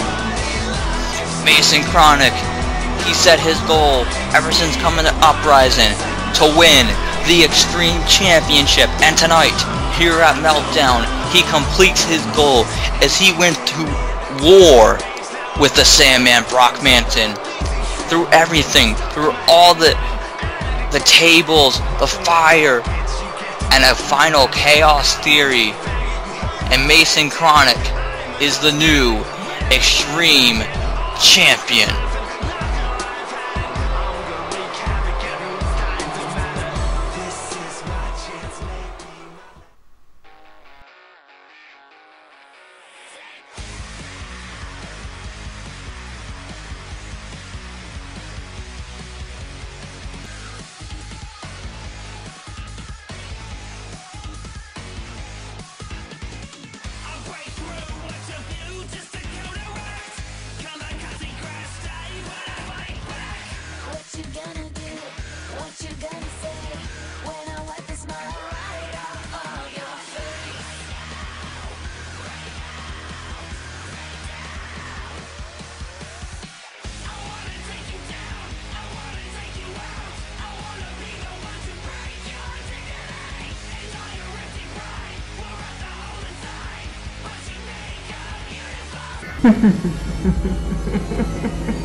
Folks, we are back. Just crowned a new Extreme Champion. Are we about to crown new tag team champions? I don't know. I mean, I'm pretty shocked. Mason Kronik keeps racking up gold seemingly everywhere he's going recently. And he did the same tonight with the Extreme title, but here come the former tag champs. A team that feels that they were screwed out of those belts, that being the Disciples, and it's odd to see Benaya and Apollos walk to this ring without those belts. Absolutely. It's been very odd since the Royal Rumble with those two men not with tag team gold. They won those tag team titles back at Glory Days 3 and held those titles up into the Royal Rumble, beat every team that came their way except the one, and the one being Fisk and the Alex Enterprise. Now, tonight, the rematch. That was a match that I was not expecting to go that way. I mean, Fisk and Alex, I mean, they're two behemoths in this industry, but, you know, I still thought that they would not be able to put away the Disciples, but they were able to do just that. And ever since then, I mean, the Disciples have been at war with these two men, including the Alex Enterprise. As a matter of fact, both of these men faced Syntax for the AWF Championship in recent weeks. They have. Ever since Fisk and the Alex Enterprise have won the tag team titles, they've become direct enemies. of the Disciples, and that is not just Benign Apollos, that includes Texas Black, that includes Steven Syntax. We've seen Fisk and Texas Black go at it recently, and Fisk has been an enemy of the Disciples basically since Fisk walked in to this company. They tried to recruit him. Fisk initially said yes, then he turned them down. Ever since then, he's been arguably public enemy number 1. Absolutely. Fisk and the Disciples have not spent much time apart, constantly fighting each other, and that continues here tonight. Uh-oh. This time, though, Fisk's got some backup. He's got the AWF Enterprise. There he is. There is the other half of the tag champions. There is the Punisher, Fisk. And like I said, if anyone's been able to put a stop to the Disciples' master plan of action that we've seen this season, it has been the Punisher. The Disciples had the opportunity back at King of the Ring to have that Extreme Championship in their grasp, and Fisk put an end to that when he won the championship, became the first champion. Then the Disciples had the opportunity to hold those tag titles for the entirety of the season without anyone even coming close to stopping them. And then what does Fisk do? He brings in the AWF Enterprise, they become partners, and they take the belts away from the Disciples. I mean, Fisk has been the one person who's been able to stand up to the Disciples and come out on the winning end. He is not going to be the same tonight as Fisk and AWF defend those belts for the first time against the team they beat those titles. They won those titles from. And we're gonna find out right now. We're gonna find out what Disciples we are getting here. The Disciples have been so dominant, and up until the Royal Rumble, there, is that going to be a big blow to the Disciples, or is that what they needed to rejuvenate them and bring them to a new strength? We're going to find that right now. But regardless of whatever state that these two men are in, Benign and Apollos, perhaps one of the most dominant teams in all of CAW Wrestling. It's a very realistic claim to make. They are, in fact, the CAW All Stars Tag Team Champions as well. That's right, I forgot about that. I'm surprised they're not coming out with those titles. Well, I think the Disciples, yeah, I mean, it's very telling, based on the way that we've seen from them before. I think it's a symbolism. I gotta say right there, that is an iconic image right there. Fisk and AWF holding those belts in the air. But it could be the last time we see them. Now, what were you saying again, Philip? Well, I was going to say, I think it was very symbolic that these guys did not come out with the CAW All Star Tag Team titles, showing that there is one goal in mind, one interest, and that's to recapture the World Tag Team titles. You know how Benign and Apollos are. I mean, it would have been a big thing. It's like, hey, you have our old belts, but look what we have. Right. In your mind, that makes them the best tag team in the industry. Not just the AWF, in the entire CAW industry. And that's a hard claim to argue. Although, I'm sure Fisk and AWF are going to argue that tonight. I mean, you talked about, that was a nice visual there, with Fisk and the AWF Enterprise standing next to one another with Tag Team Gold. I mean, it truly is just, it's been an impressive long visual that these two have been reunited here. These two coming up from earlier on in Fisk's career and other promotions, aligned in a stable that the AWF Enterprise led, the Accurate Enterprise. He brought Fisk in and taught Fisk the ways. And from there, Fisk has brought on a pretty successful career for himself all around the CAW world, here in the AWF as well. And then, when Fisk needed help, the AWF Enterprise came and backed him up and fought the Disciples. Let's say this, I think the only guy that has done more in his rookie season... done more in his rookie season in the AWF than Fisk would be JMI, because Fisk, in his first singles match at the CPV, won the Extreme Championship. Then, the CPV after he lost that belt, he wins the Tag Team Championships. This guy can't seem to go a second without holding any gold. He doesn't like it. Absolutely. And Fisk, I mean, he's just an angry son of a bitch. He gets in arguments every damn day. He does. I wonder how. Well, I hopefully he wasn't saying that to the Alex Enterprise, or he was probably got a good talking to. But these two got to stay on the same page here. Fisk I would think though, because Fisk is someone who, you know, I've watched Fisk, and he doesn't really get along with many people. But there are a few people that can reach and understand Fisk, that Fisk will even listen to.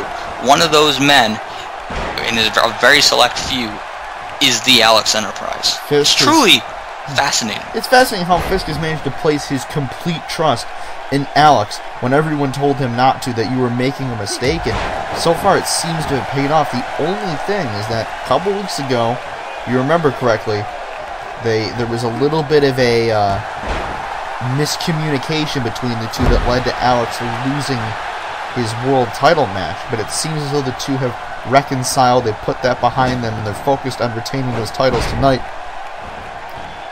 Hits him with a monkey flip. Absolutely. I mean, it appears that they've put that behind them, which is great that they have done that. You're moving forward, and now Fisk has been in the entirety of this match. No tag out for the Punisher. And Fisk, I mean, you sometimes forget that he's one half of a tag team. He's a brute. He could probably take this entire match on himself. But, I mean, Alex is just waiting there patiently when he gets into that match.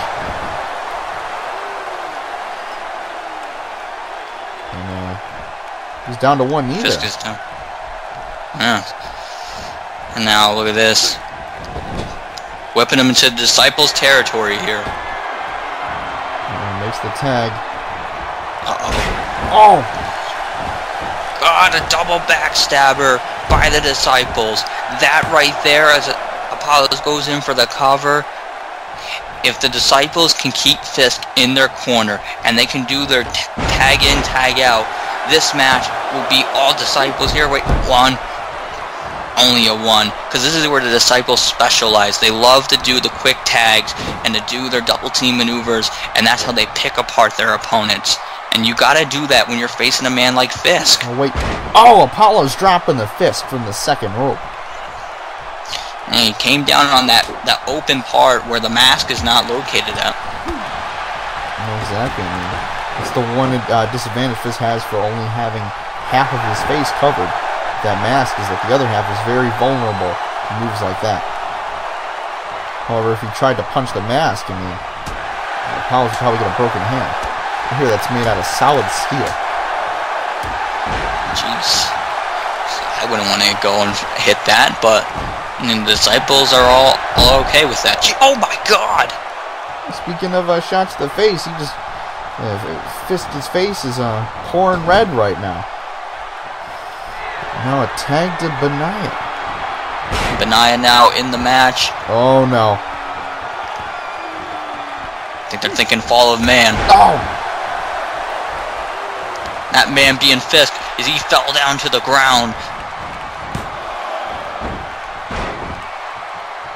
Not enough though, and see the Alex Enterprise is able to get in there, taken down there though by Apollos. Tried to save the match for his friend, but Apollos was one step ahead of him, and it's rare that you see someone like Alex Enterprise be bested like he just was. Again, Apollos with the fist drop. Once again, and now Benai going for the cover. Alex this time getting to Fisk and breaking the pin up. And that he does. Referee's got to regain control here. He's got to go tell the illegal men to get back onto the apron, let the guys in the ring do the work. Hold the white string over there. Now, look at this, back in Disciple territory. Uh-oh. And look at this. Oh, no. We've seen this before. Oh! There's that spike pile driver. Fisk's neck could very well be broken, but Alex Enterprise not letting even the pin start. Fisk has taken quite the beating in this match thus far. I think it'd be advised that he made Fisk, a tag. Hasn't happened yet. Hasn't been able to get over there to go reach a tag.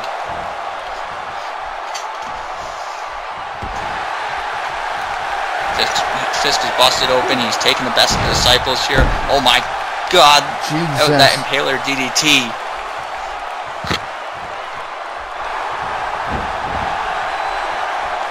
He's fighting back though here. Certainly is. But like you said, he has to make a tag. He's bleeding. He's beaten down. It would be the wise thing to do, but he's fighting. Oh no.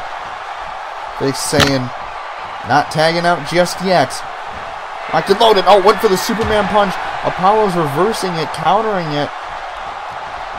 And now he's got him in the Disciples' corner again. This is not good. Makes the tag to Benaya. You know, they're going for the double backstabber again.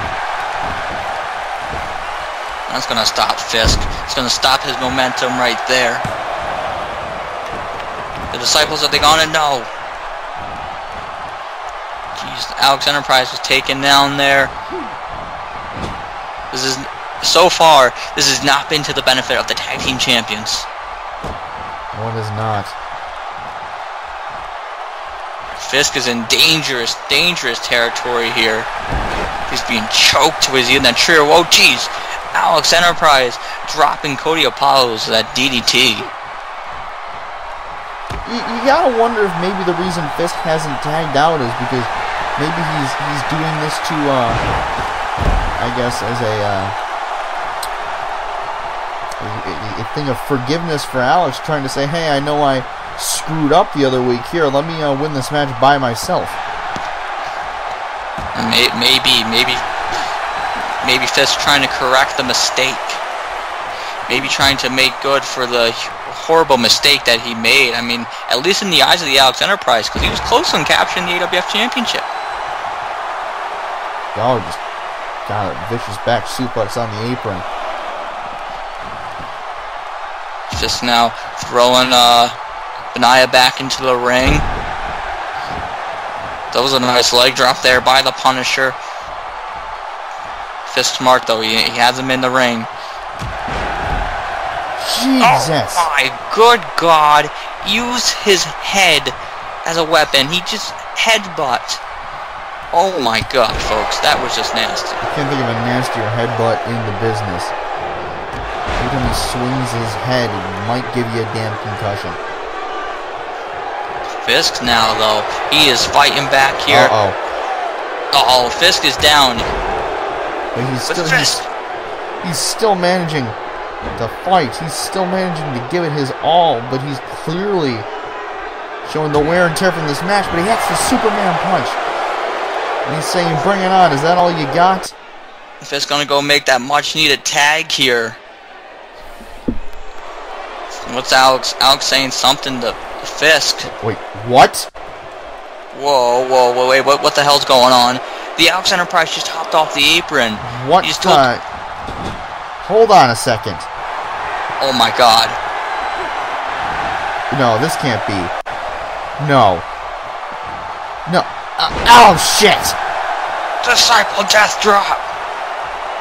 What the... Did Alex Enterprise just walk out on his own tag partner? No, not this way. Shit! No! At 3, and the Disciples have won back the tag team titles. I don't know if I'd say that. Fisk had him beat. He went to make the tag, and then Enterprise, I guess he showed his true colors because he just cost his own team the damn titles. The Alex Enterprise showing what's important to him. Obviously, Fisk took a hell of a beating in this match. He did it all by himself, and when he's going to make that much-needed tag to his friend, his mentor, the Alex Enterprise, and the Alex Enterprise shows him what he means to him by walking away.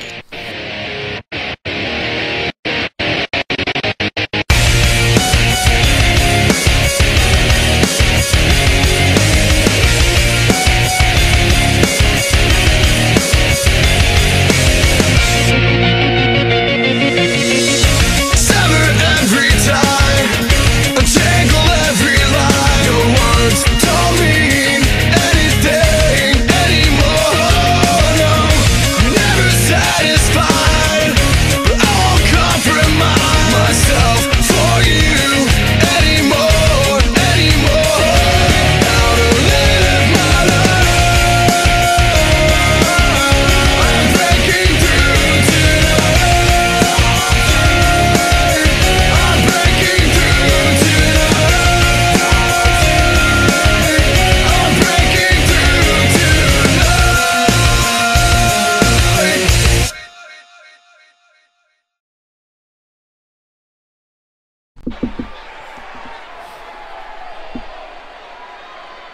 Ladies and gentlemen, welcome back. I mean, we're over here just still trying to take in what happened. The Disciples, they did win back the tag titles. They are World Tag Team Champions once again, but big development there with the AWF Enterprise and Fisk, and you know, something tells me that we're going to be hearing a lot about that after Meltdown. I'm so confused. I mean, I guess everyone was right in saying Fisk shouldn't have trusted the AWF Enterprise because Alex just took a knife, stabbed Fisk in the back, cost his team the tag titles, and looks as though this friendship is no more. You have no reasoning for it. Alex just kind of up and left Fisk for dead with those two savages, Benaya and Apollos. And speaking of savages, there's Casey Gordon. Yes, the Destroyer, as he is known as, a former DCA champion, a former CCL champion. Could he be the next CAW All Stars champion? Very well could. He made it to the finals of that Kingdom of CAW tournament, who was won by the other participant in this matchup, that being Goonie. Goonie, yes, of course, at CAW All Stars 8, was unsuccessful in beating AJ Young for that title, but tonight all three of those men are going to be in the same ring for that same prize. You could see a very different result. Absolutely. Like you said, this all started with the Kingdom of CAW tournament, the final two, Gordy and Goonie. Goonie got that shot, and unfortunately for the Goonie, he did not walk out with the title. He was beaten by the champion, AJ Young, viciously with the steel chair. It led to a rematch at the CAW All Stars Christmas special, a CAW All Stars Christmas. However, that match did not come quite to the conclusion due to the man who's in the ring, who Goonie was just looking at, that being Casey Gordon. He came to the ring and laid out both the Goonie and AJ Young. We saw that same thing on the last edition of Superstar Mayhem, the 40th edition. We saw Casey Gordon. After Goonie laid out the champion AJ Young, Casey Gordon came out and he dropped Goonie. And now we have this triple threat match. You know, this is Sean Walsh's way of punishing AJ Young for what he did, that heinous assault on Christopher Wonder. If you remember, Christopher Wonder was the world champion just a few short weeks ago at the Royal Rumble. AJ Young showing where his true allegiance lied, not with the Young Wonders, but with the Dynasty, helping out Ben Hitman to win back that championship. And then the next Mayhem, he just destroyed Christopher Wonder, put him on the shelf. Put him on the shelf, and apparently, according to Sean Walsh, Christopher Wonder was supposed to be a part of the World Heavyweight Championship chamber match tonight, but due to his injury, obviously not cleared to compete. So AJ Young now forced to defend the CAW All Stars Championship in this triple threat. Wonder spot, of course, was won by Ben Hopkins. Yes, the final spot was given to Ben Hopkins, and as he won that Battle Royal, we're going to see, in fact, right. Hopkins. Well, it may not be something that people understand, but after tonight, some people may have to start doing some research that if Ben Hopkins walks out tonight with the World Heavyweight Championship, but we will get to that later on when the World Heavyweight Championship is defended. Right now, the CAW All Stars Championship being defended. I'll tell you this, AJ Young, he doesn't care about Hopkins. The only thing he cares about is guarantees, or as he will call him, AJ Young guarantees. He's going to guarantee that he walks out tonight as the CAW All Stars champion. You know, this match is very important because very well the man who walked out of here with the championship could be walking into CAW All Stars 9 with the championship around their waist. You know, at the next CAW All Stars special event, there is no CAW All Stars Championship match currently planned to happen. Nothing is booked. No match has been announced. Nothing. No hints. No rumors. But we do know that tonight the title is on the line. So for these guys, this may be a last opportunity, specifically for Goonie and Casey Gordon. Goonie, who this is going to be now his third opportunity at the CAW All Stars Championship. Casey Gordon, his first chance at the title, but he did lose in the Kingdom of CAW finals. For those two men, you gotta believe it's you either win or you go home tonight. AJ Young, I mean, he's probably trying to think to the next CAW All Star special event. He heard he's got a break and he's like, well, where were those when I was champ? So, you know, he definitely wants to win this match to feed his damn ego. AJ Young, I mean, it seemed in the build-up to CAW All Stars 8 was defending that title at every damn show. And was, but you see right there, look at that. Casey Gordon's going out of here with the Goonie, and AJ Young immediately exits the ring. I've called many of AJ Young's matches. I mean, I even called his match against the Goonie at CAW All Stars 8.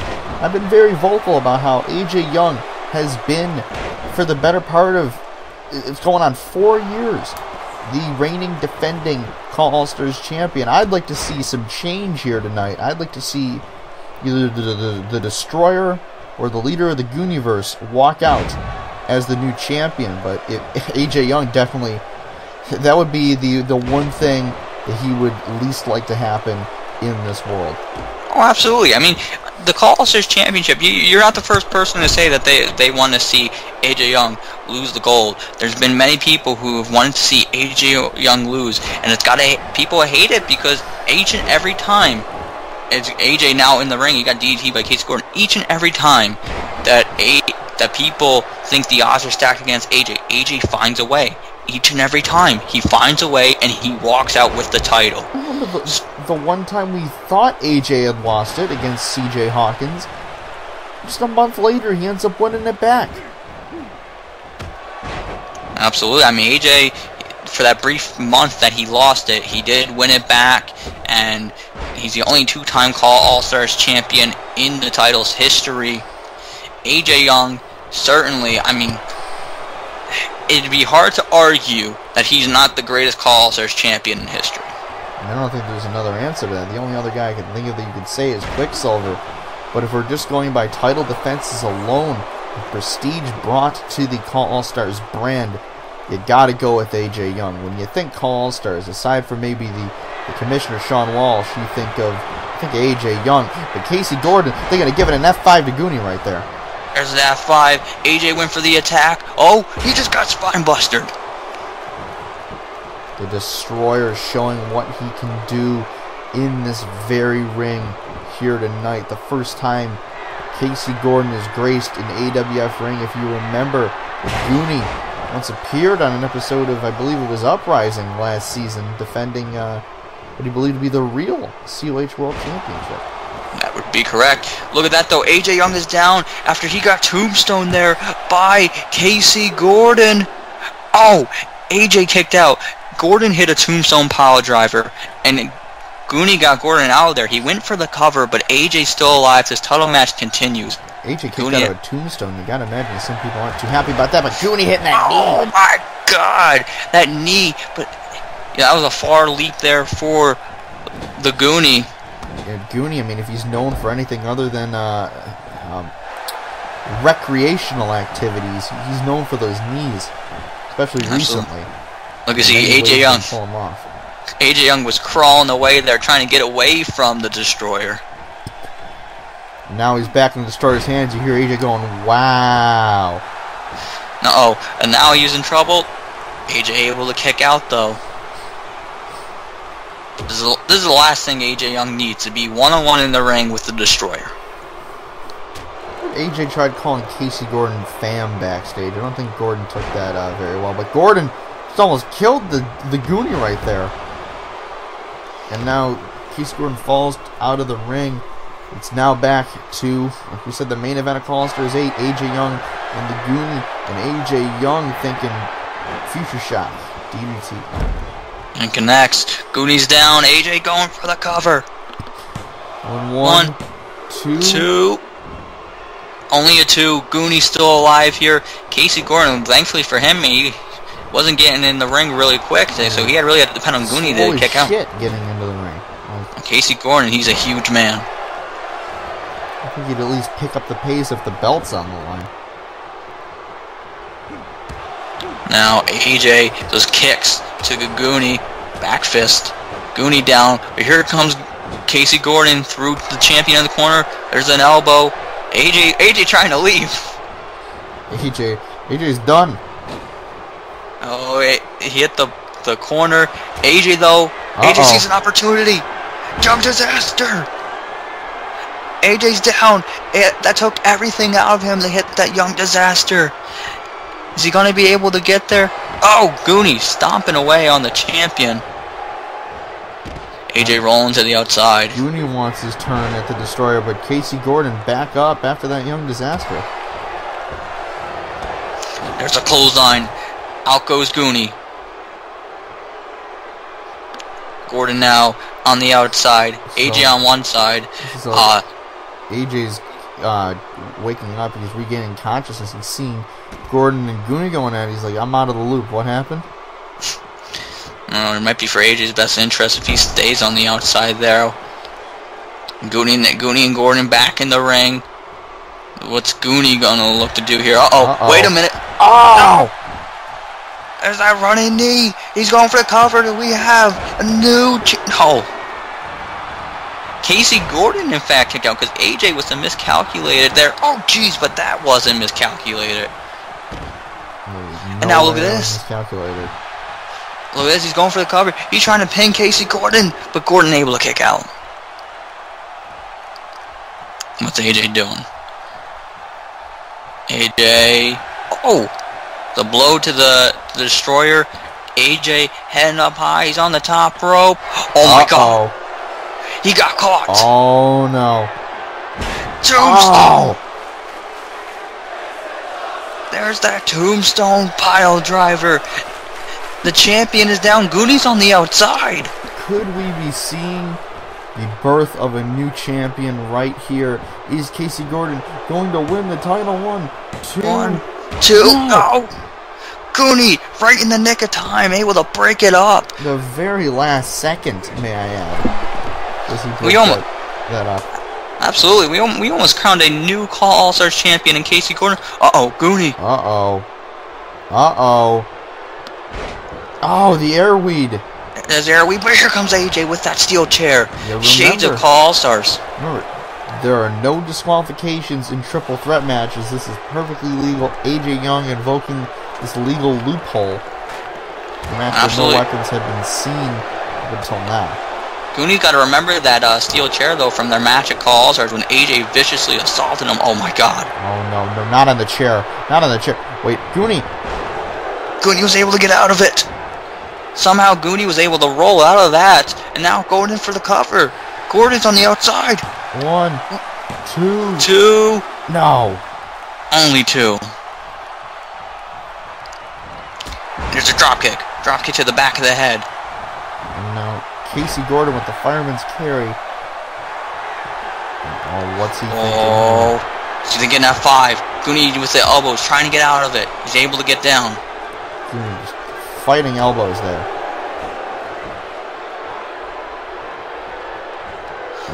Oh my God! Oh my God! He just slam. How the hell did he do that? It took a lot of strength there from Goonie. Oh, the referee. Goonie was trying to go after AJ, and he accidentally hit the referee. Jeez, AJ hit both. Both with the chair. It's a big chair. Casey Gordon rolling in the ring. Oh my God! And that must have been a stiff punch that Goonie gave that ref, because he's just now coming to his senses. Casey Gordon doesn't kick out of this. I mean, yeah, there we go. You know, AJ realizing when you're going up against a man that's like 2 times your size, if you bring a steel chair, you'll be able to bring him down. Oh God, what a kick! Someone a hell of a kick by AJ Young. AJ Young trying to show right now why he has been CAW All Stars champion for the better part of the past 2 years. People are calling AJ the brand of this industry. The brand. Goonie got in the way of that. Goonie is able to stop AJ there. Oh wait, whoa! Not gonna stop this though. There's a German suplex. AJ Young, I'm surprised how well he's been able to handle his 2 opponents tonight. There's that knee to the back. Knee to the back. Goonie getting up. Here comes AJ from behind. Oh my God. Wheelbarrow face crusher. Now Gordon's up. Goonie on the outside. Is AJ gonna look to do what he was thinking earlier on? Not sure. AJ seems to be second guessing himself. There's a Hurricane Rana. Using the momentum there. Oh, Gordon though. Oh jeez. Devastating blow to the face. Got him in the corner. Oh, there's Goonie. And Goonie's on the outside. Didn't see him for a second. Oh no. Oh jeez. What a power slam. And now Goonie going for the cover here. 1, 2, no. Casey Gordon kicking out. We almost crowned a new CAW All Stars champion in the Goonie there. It was almost it. Just one more second was all Goonie needed. And AJ, I mean, it seems to be a recurring theme in this match. He's laid out on the outside of the ring. Doesn't want to get involved in this carnage between Gordon and the Goonie. Absolutely not. Oh, this submission hold applied. Wait, whoa. Casey Gordon getting out of it. I mean, how are you going to put a camel clutch there on Casey Gordon with a man his size? There's Gordon looking at Goonie. You notice the champion, AJ Young, watching from the outside. There's a snake eyes. Now AJ's made his way back to the ring. AJ Young. What is he thinking? Oh, Gordon. Oh my goodness. Oh! Jeez. Jesus. He pressed him up and dropped him with a gut buster. AJ might need emergency gallbladder surgery after that. There's the shoulder bars there. AJ trying to fight back here. He's thrown into the corner. There's the elbow. Goonie on the apron. Goonie sent down. Clothesline in the corner. Big drop kick there. AJ Young is trying to make something here. Trying to make something. Gordon, he's laying it right into the ropes. Goonie back in the ring. Now, punch and knocks both of them into each other. And look at this. What is AJ thinking? He's using Casey Gordon to attack the Goonie.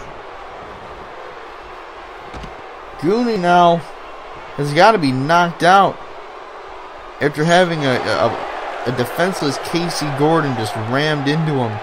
And now AJ. Look at AJ. Look at him. Smug. He thinks he's got this in the bag now. Calling himself gorgeous, but Casey Gordon, not a fan of that. And backbreaker. Casey Gordon, Goonie on the outside. Is Casey Gordon about to put this one away? No, AJ is fighting back. He's going for the future shock. He got it. Able to hit the future shock on Casey Gordon. All he needs to do is hit that young disaster, and he is more than likely going to have another successful title defense. But Casey Gordon now, oh my God, he spears his boots off. Here comes Goonie though. Goonie. No! Oh, the drop toe hold. He went for the running knee, but it didn't connect. Goonie down. And AJ Young leaping for his life here. Oh my God. With everything he has to break up that fall, this match continues. But AJ Young's title might be in jeopardy here. Yeah, very well. That belt was almost Casey Gordon's. If AJ didn't miss on that second leap, Casey Gordon would have been your new CAW All Stars Championship. And look, what a boot! Bicycle boot, and AJ sent to the outside. Oh no. Here comes Casey Gordon. Goonie though. Goonie able to fight out. Running knee! Goonie going for the cover. Is Goonie about to win the title? 1, 2, and no! Oh my God, Casey Gordon able to kick out. Goonie, he sees AJ on the outside. AJ's down. Oh my God, Goonie. Oh my God, Goonie, he's waiting for it. They got it! There he goes again. running knee. Goonie, 1, 2. Oh my God! The Goonie just won the CAW All Stars title. What? With AJ Young on the outside, after a second running knee, the Goonie takes down the Destroyer, and he pins him for the 3, and now the Goonie has cemented himself as a CAW All Stars champion. I got no strings to hold me down, to make me fret or make me frown. I hit strings, but now I'm free. There are no strings on me.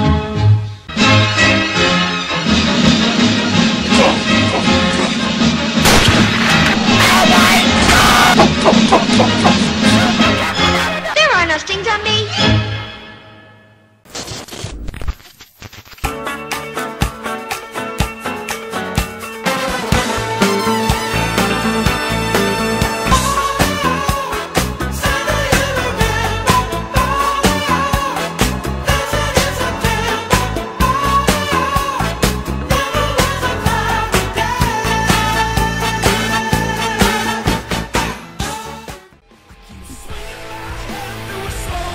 Ladies and gentlemen, it is now time for the first of 2 Elimination Chamber matches. The first being for the World Heavyweight Championship. 6 of Superstar Mayhem's best compete for the right to walk in to Glory Days 4 as World Heavyweight Champion. Who's going to walk out of here with a title? I gotta say, after what we just saw last match, anything can happen in this one. I thought AJ Young by the end of it was going to walk out retaining his championship, but I mean that obviously didn't happen. We saw the Goonie become the new CAW All Stars champion. Absolutely. First. Yes, I mean, you know, you said it there. For anyone who thinks it's a safe bet here for anyone, just look at the last match. AJ Young, you know, for years and years has been doubted, and then everyone, after all that time, we even said it during the match, for all the times he was doubted, he walked out with the title. But tonight, something was different, and Goonie was able to win the title. Does that spell what could happen tonight in this World Heavyweight Championship match? One would think that Ben Hitman, being 10-time World Heavyweight Champion, one would think that he should have this one in the bag. One would think that he should go into Glory Days to defend that World Heavyweight Championship. But 5 other superstars in this match would respectfully disagree, or disrespectfully disagree. You'd think that, but remember, the last time we all thought Hitman had this was when he was up against a man named Tank. And what ended up happening? Tank walked out the world champion. And just real quickly going back to last match, you know what AJ is going to say. You know he's going to say Casey Gordon was pinned, not him. I want a rematch. I can just see it happening. But back to this match. Here comes Ben Hawkins in arguably the biggest match of this young man's career. I know he's been big in other promotions, but ever since breaking into the mainstream, he's basically been known as one half of Risen from Nothing. At least here in the AWF, Risen from Nothing is now dead. Ben Hawkins is his own soul. I keep saying, forget you, Haas, I'm my own man. And look where it got him. Absolutely. He's in a semi-main event, a co-main event of arguably the biggest show we've had this season. And he could very well end the night as Superstar Mayhem's world champion. Certainly, you know, you hit it right there. I mean, Ben Hawkins, you know, this has got to be the biggest match of this young man's career. You know, he was an AFN that whole time, and he made something out of a bad situation. He got into this match, and now he's that last competitor. He's going in as the underdog. You know, I don't know how many people are calling on Ben Hopkins with all these stars, all these champions in this match to walk out with the World Heavyweight Championship. But Ben Hopkins, you know, he's very confident in his own abilities. You gotta give him that. He's a very confident man, and we'll see if that confidence is enough tonight, going up against former world champions like that man right there, Tank. touched upon that earlier. He holds a victory over Ben Hitman. In fact, he defeated Ben Hitman for the World Heavyweight Championship. He certainly did. A lot of people, unfortunately, see that title reign as almost like a flash in the pan. I mean, he was also holding the Internet Championship at the time, so you've got to take that into consideration as one of the best, couple of months of his career. But here comes a man that everywhere he goes wins gold. That being Ray Geddes, and you got to imagine Ray. I mean, he's been here, almost for the duration of the season. He's got to be frustrated he hasn't won a belt yet. Absolutely. I mean, I talked about it in the last match, Casey Gordon's resume. Ray Geddes is, very similar. Him being a former CCL champion, being the current COH champion, would love to add AWF World Heavyweight Champion to that list. But if there's one man who's going to get in his way, that is going to be Sean O'Connor, the man who's got to be hated by more people on the Superstar Mayhem roster than anyone else. You know what I said about Manson being the most hated guy on the roster? I take that back. Sean O'Connor is the most despised man I've ever seen. This guy, I'm pretty sure he has a rivalry with everyone on the Mayhem brand. Sean O'Connor, he doesn't go out of his way to make friends. He shows up like 8 times every episode of Mayhem, calls out people, calls out everyone on the roster in promos. I mean, I'm pretty sure everyone in this match is going to go after him first because he's talked so much shit that they just want to kill him. I mean, look at all the men just in this match alone. Obviously, the man who's in the ring right there, Ray Geddes, him and Sean O'Connor have been exchanging words with each other for the past few months. We've seen that they've gotten physical in the past few weeks, both laying each other out with their finishing maneuvers. Obviously, Sean O'Connor, Ben Hitman, they fought back at SummerSlam where Sean O'Connor holds a victory over Ben Hitman and feels that this match should be a one-on-one match. And, it's a reasonable claim to make, but this is the Elimination Chamber match because so many others also deserve that opportunity. One of those being Travis Sparks, who holds a pinfall victory over the World Heavyweight Champion. Travis Sparks also seems to be a fan of the squirrel from SpongeBob. Yes. Well, there's another man who Sean O'Connor doesn't get along with. Sean O'Connor and Travis Sparks have a little bit of a rivalry of themselves, and look at this. Isn't it awfully fitting that these two are starting the chamber? It certainly is. I can't think of a better two men to start this match off. I mean, Travis Sparks, I mean, he's been at the bitter end of Sean O'Connor's mouth in recent weeks.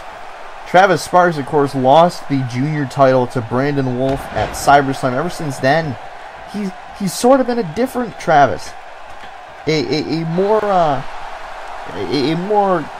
down to earth Travis Sparks, a different Travis Sparks. And Sean O'Connor has taken a lot of offense that a junior heavyweight wrestler like Travis Sparks has qualified for the Elimination Chamber. He keeps saying he's a junior wrestler, he shouldn't be in this match, he's not fit for a matchup like this, and you gotta imagine Travis Sparks wants nothing more than to shut this Canucking bastard up. Absolutely. Look, he just took Sean O'Connor down. Look at that. Wow. Oh, man. I mean, who saw Ben Hitman coming in this early? The World Heavyweight Champion now in, and you can see he's watching from the outside. There's a lion salt. Travis Sparks pulling out every move in the book, a Rolling Thunder, a lion salt. I mean, and all this is just to prove Sean O'Connor that even if he is a smaller man than he is, doesn't mean shit when a title's on the line. And you're inside this devil structure, a German suplex.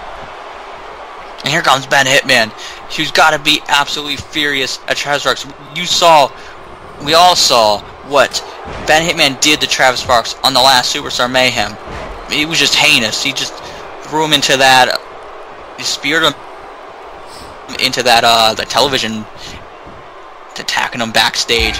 Ben Hitman doesn't take losing. The only non-Canadian in the match right now, I say, is Ray Geddes came in. I was about to say it's a Maple Leaf Oreo, but Travis hitting a pile driver on Ben Hitman, and Sean O'Connor immediately, I want to point out, immediately saw Ray Geddes and attacked him.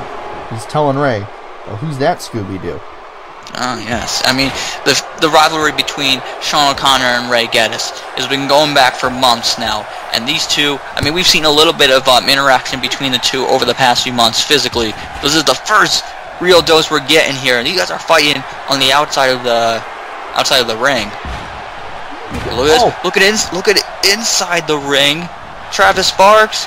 There's a drop kick. And wait, Ray Geddes is in a vulnerable position. Got hit by the KOS. Ray Geddes is kicking out though. Ray Geddes is still in this match. Who's going to be the last man standing and to walk out with the World Heavyweight title, folks? Hopefully not Sean O'Connor. But here comes Ben Hopkins, who, as Sean O'Connor said in his last promo, he's got cute hair. He said Ben Hopkins has cute hair. Probably the nicest thing he said to any of these competitors in this match. A lot of people, I've heard, hair is a new one. A lot of people talk about how cute Ben Hopkins' face is. That's what I hear, you know. Oh, there's an F5 by Ray Geddes in the ring to Sean O'Connor. Lots of, It's almost as if when you see Ben Hopkins' face, you see a red light. See, I see a lot of fangirls, and in fact, even fanboys for Ben Hopkins. Oh. Ben Hopkins reaches to both demographics. I heard Ben once say, "I'll take them both on hardcore." Oh. Well, jeez!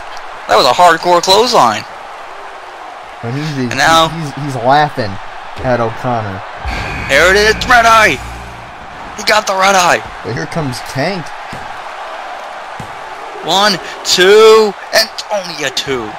Sean O'Connor kicking out of the red eye. Meanwhile, everyone else in the matchup is, well, I was going to say they're outside of the main ring, but Tank and Ben Hitman have made their way to the squared circle, while Hopkins and Sparks battling on the outside. Notice over there, Sean O'Connor looks like he's busted wide open from the hands of the Raging Redneck. Referee down. I believe Travis just hit a big kick on Hopkins. Here's some kicks here from Sean O'Connor. You know, let me ask this. I mean, I know, you know, you and a lot of people, not the biggest Sean O'Connor fan, but if Sean O'Connor can walk out of here tonight with the World Heavyweight Championship, and essentially he would beat these other 5 men. I mean, does he have every right to say that what he's been saying? And I'd be scared. I mean, you already hear what this guy says without titles. Can you imagine what he says with them? Whoa, Canadian Destroyer! Oh my god. Is he about to eliminate Ray Geddes? Is this going to be the shock of the century? Ray Geddes kicking out. How did he kick out of a Canadian Destroyer? I don't know. Ray Geddes found some way. The world title's on the line, folks. For these men, this is the last opportunity to get to the main event of Glory Days. I mean, who's going to go into as World Heavyweight Champion? I've seen people hit. I've called matches where people hit Canadian Destroyers in multiple federations. I've seen them been hit on men of all shapes, sizes, and ages. Oh. And there's a 2. It's a very vicious move. And Sean O'Connor, he came in dropping all his weight right onto the shoulders of Ray Geddes. In fact, I know someone that's still in the hospital after taking a Canadian Destroyer. Oh, really? Look at that over there. Ben Hitman with the crossface on Ben Hopkins. Crossface locked in. This is very interesting. We're seeing Ben Hitman and Ben Hopkins collide here. Maple knee! The veteran and the youngster. Ben saying to Ben, it was nice knowing you. Oh my god! Ben Hitman, I thought he had it there, but Ben Hopkins still in this. He kicked out of a maple knee. How do you kick out of that? That's how do you kick out of Canadian Destroyer. How do you kick out of a maple knee? Especially from a guy like, I hate to say it, like Ben Hopkins, who has been a tag guy his entire career. He's a brainbuster, and Ben's bleeding. I'm bleeding. I thought Hitman was going to join that carnage on the outside. Ray Geddes, hey, look. Redneck Breaker to Tank. Redneck Breaker. Tank is down. Sean O'Connor doesn't even want to let Geddes pin Tank, even though usually in chamber matches you don't see people break up covers. Oh, look at Sparks. Travis trying to get the pin. Tank kicking out. Sparks trying to get the sneaky elimination there.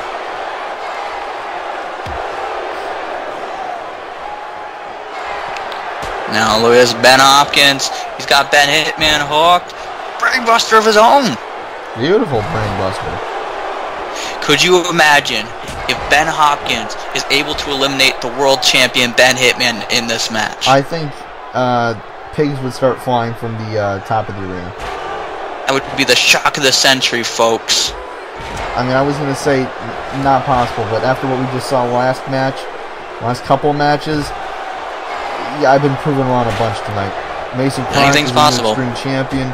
Disciples won the belts back. The Goonie, my apologies, is the CAW All Stars Champion. Anything can happen here in the American Wrestling Federation.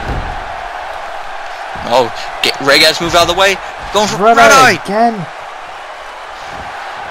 He's going for the cover. Oh!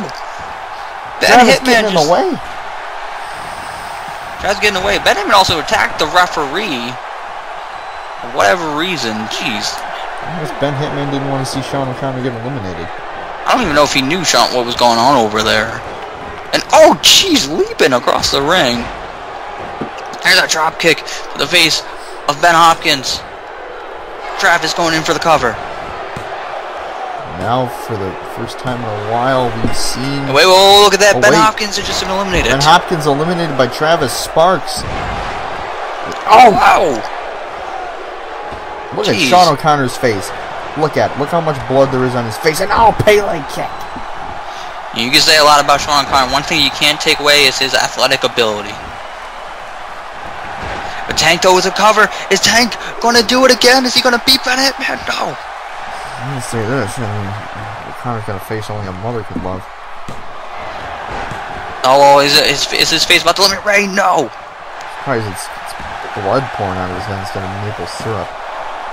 There's a cover. 2. No! Only a 2. Ben Hitman able to kick out. Oh, the KOS! KOS to Ray Gaddis. Sean O'Connor and Ray been trading big moves back and forth this entire match, but this could be the catalyst. No. Ray Gaddis still in this match. Those two have been going at it basically for the course of the whole match. Now Ben Hitman up. Well, he was going after Ray there. We know there's a lot of history between Ben Hitman and Ray Gaddis. They fought at CAW All Stars, the last CAW All Stars. Was it 7? CAW All Stars 7. They fought in a hell of a match. And then also it concluded months and months later in a brutal Hell in a Cell match. I mean, many people called that match a CAW All Stars 7 match of the year. Wait, look at that! There's a red eye! Red eye to Travis Sparks! Oh no, we also know the history between Sparks and Gaddis. That we do. Look at this, Ray throwing Tank out of the way, throwing him in the ring.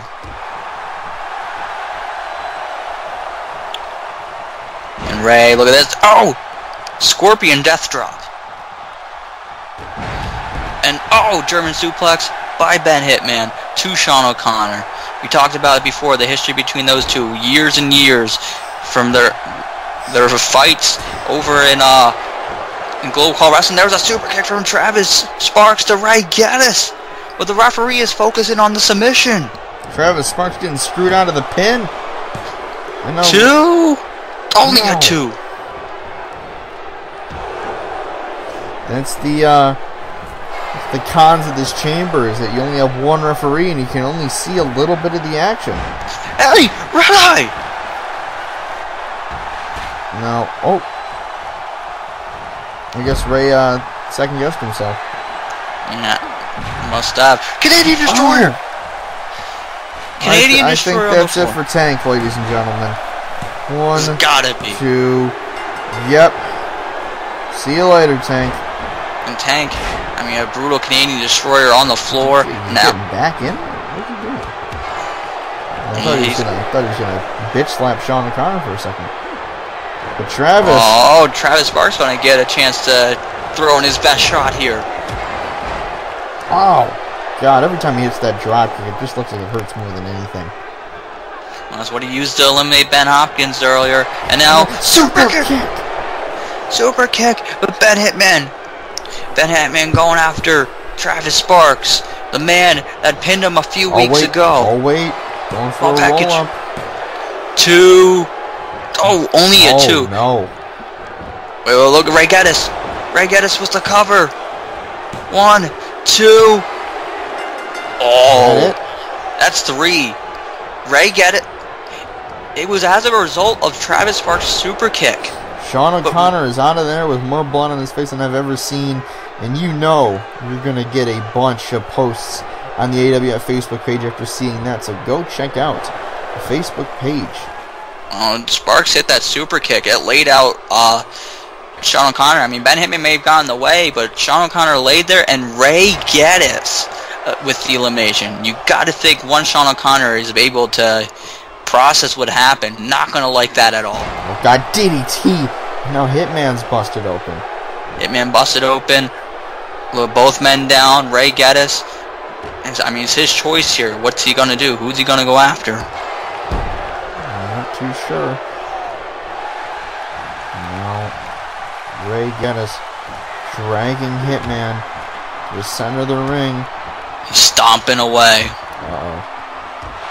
Oh!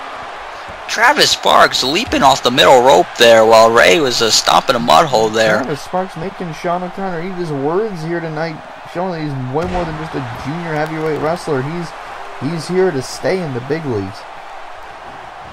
Now, absolutely. Rolling Thunder. And Travis Sparks proving that to Sean O'Connor. Ray Geddes showing Sean O'Connor exactly what he thinks of him throughout the course of this match and that elimination. But now we're down to final 3. We're down to the champion Ben Hitman, Travis Sparks, Ray Geddes. And you got to believe, you know, the odds are certainly in the favor of Ben Hitman or Ray Geddes. You have to imagine Ben Hitman, a 10-time world champion, Ray Geddes, world champion in multiple promotions. Travis Sparks really hasn't won big gold in any other promotions. And that DDT, I mean, you're right about that. Travis Sparks, he hasn't won the big one yet. Oh my God! Oh my God! 1, 2. No. If Travis Sparks is able to get the win tonight, I mean, that would huge. Let's also remember he was in the final 2 in the Royal Rumble match. Before Evan Rockville won the Royal Rumble, he eliminated Travis Sparks. You know what I just thought of? What if, because of what just happened in the last match, what if AJ Young cashes in at the end of this match? That's certainly a realistic possibility. AJ Young, I completely forgot about that. AJ Young no longer calls for champion, but still holder of the Money in the Bank briefcase. It would just be a perfect, screw you to the system. He loses the CAW All Stars title, but he walks away as the champion of Superstar Mayhem. But, Travis almost eliminated there by Ray. And from that German suplex, Ray was the bridge. There's a clothesline. Jesus. And now, the counter. Shoulder first into the post. Travis Sparks, Ray Geddes going at it here. Ben Hitman is just letting it happen. He's watching from afar. I don't know if I can really blame the guy being locked inside Satan's structure with Ray Geddes, who you went to war with before. Look at this. No. Right neck breaker. And then Travis Sparks, the man holds a victory. Jesus! Oh my good Hitman God! With the tope suicida, and I can't tell if he connected or not. All I know is it led to a distraction. You know what? I'm going to take a guess here, but I think based on what we see, super kick! I think that was meant for Ray, but Hitman got caught. I think Ben Hitman wants to be the one to eliminate Travis Sparks. Ray Geddes saying, I don't think so to that. Travis Sparks fighting back here. Oh, what the hell is this? Saying getting hi to jiggy Sandy with as it. he gave him those punches. Ben Hitman, you see over there, creeping, watching from afar. That was creepy.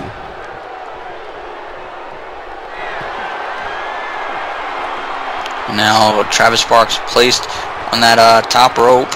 Uh-oh. What is this, a redneck breaker from the top? Oh my God! That's what it looks like it is. Redneck breaker from the top. Ben Hitman sees that He's back in the ring. The Hitman, a little scared. Whoa. Travis, deep six. Deep six, that was very innovative. I wouldn't expect that from Travis, but he just laid out Ray Geddes. Hitman, he's contemplating. Does he want to pin Ray? I mean, obviously he wants Ray Geddes out of the matchup, but I don't think Hitman was preparing for it. And now Travis got him in the corner. Oh, now he's putting Ray up in that on that top rope. Oh my God! Oh no! Spider suplex. Oh. And now Travis. Frog splash. Travis Sparks getting the biggest wave of momentum he's had in the matchup so far. This could be the biggest moment of Travis's career right here. Oh my God, big drop kick. Hitman's just letting it happen. He's just letting Travis beat the hell out of Ray Geddes. Hitman's basically saying, hey, if you want to go to it, go ahead. I'm not going to stop you. Drop kick earlier eliminated Ben Hawkins. Trying to do the same here for Ray. Hitman. Whoa. What? Wait, huh? Does Hitman want to pin both men? Oh, he's throwing Travis Sparks out of there. Oh wait, maybe that's what is that what he wants? Maple knee. I think I think Ben Hitman wants to be the guy that pins both of these men. Ray Geddes has been eliminated. It's down to Hitman and Sparks. Travis with the roll. He's got Hitman. Two. No. Oh. God damn it. Now we are down to the final two here. Travis Sparks, Ben Hitman, the World Heavyweight Championship on the line. This could be the defining moment of Travis. Oh my God, he's setting him up. Thinking super kick. No. Missed on the super kick. Oh, he missed. Ben Hitman with the forearm. Ben Hitman now fighting back. Oh, jeez. Only chops. Oh my God. But Travis Sparks still in this match. He eliminated Ben Hopkins. He's been a catalyst in the elimination of several other people in the matchup, putting in the biggest performance of his career, and he's got Hitman up for the gutbuster, and now he hits that drop kick. He got it. Come on, Travis. Come on, Travis. Oh, I think he's thinking super kick. I think he's also thinking super kick. Super kick! He got it! Hitman's down! Oh my God! One, two. Oh my God! Ben Hitman is finding some way to kick out. How the hell did Ben Hitman just kick out of that? I got no clue, Jared, but Travis Sparks has got to do a lot more to keep the 10-time World Heavyweight Champion down. Whoa. Oh, no. Hitman, he is down, and Travis heading to the top rope, maybe thinking a frog splash, or whoa. Oh, no.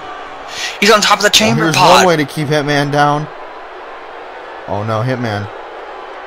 He's getting back up. He's getting back up, but I don't think he knows where Travis Sparks is.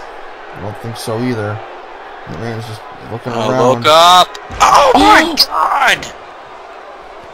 Travis Sparks with a big dive off the chamber pod. But I think he crashed it and hurt himself as well. Hurting the knee. Oh, and Maple knee. Maple knee. The cover. 1, 2, then 3. Ben Hitman barely retaining his championship here tonight. Travis went for a big risk. It slightly paid off, but the reward just wasn't as good as he was expecting, and Ben Hitman again just sneaks out of Meltdown with the world title in tow. He sneaks out with the World Heavyweight Championship, and this also means that Ben Hitman is going to Glory Days 4 as World Heavyweight Champion. Ben Hitman is back in the main event of Glory Days. It's just how Hitman would like it.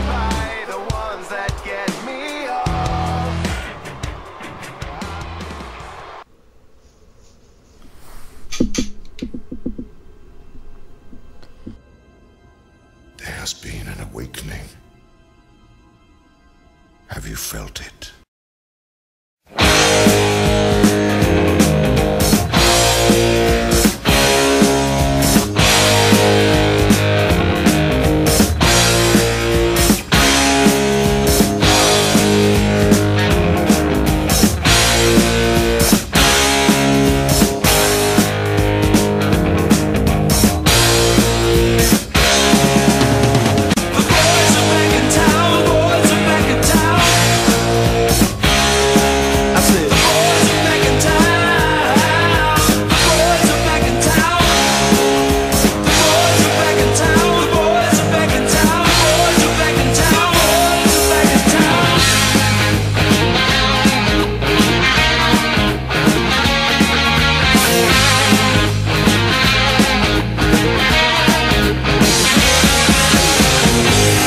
Chick that used to dance a lot. Every night she'd be on the floor shaking what she'd got. Man, when I tell you she was cool, she was red hot. I mean, she was steaming. And ladies and gentlemen, it is now time for the AWF World Championship Elimination Chamber.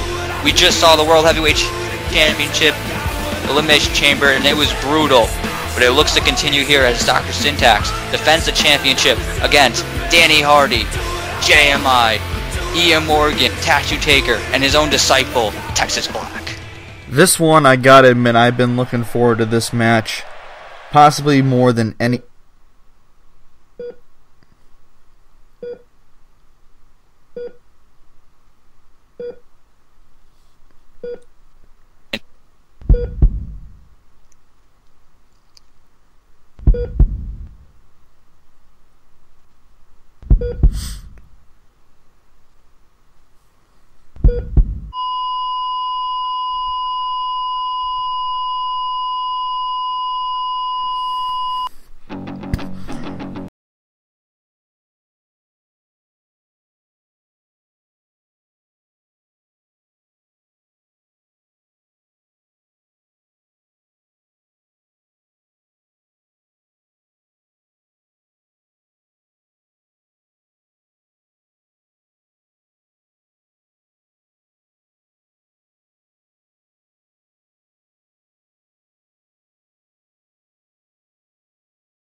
Coming out first is the AWF World Champion, Dr. Steven Syntax. But the question is, will he still be champion by the end of the Elimination Chamber?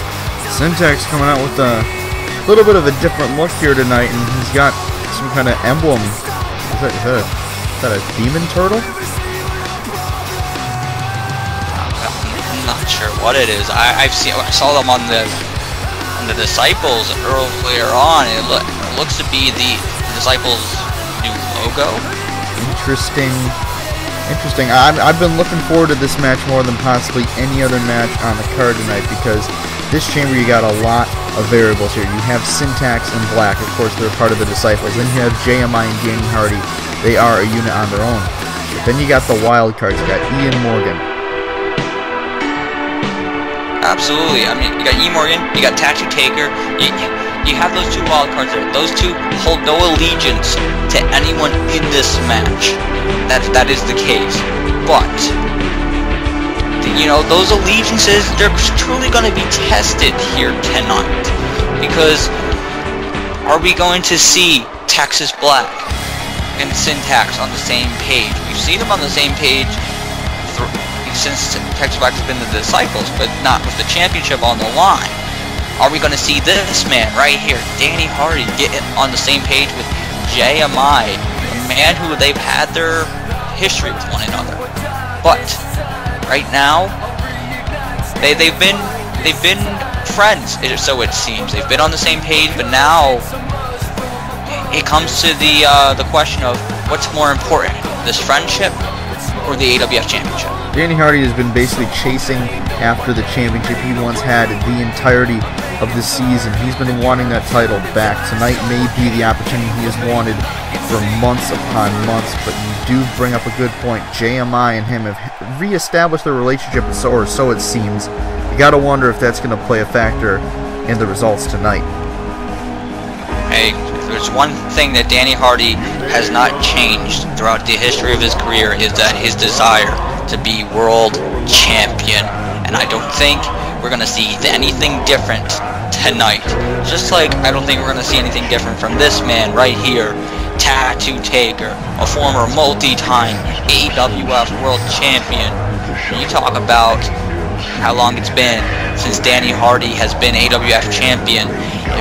It's a little bit longer for the legend right here, Tattoo Taker.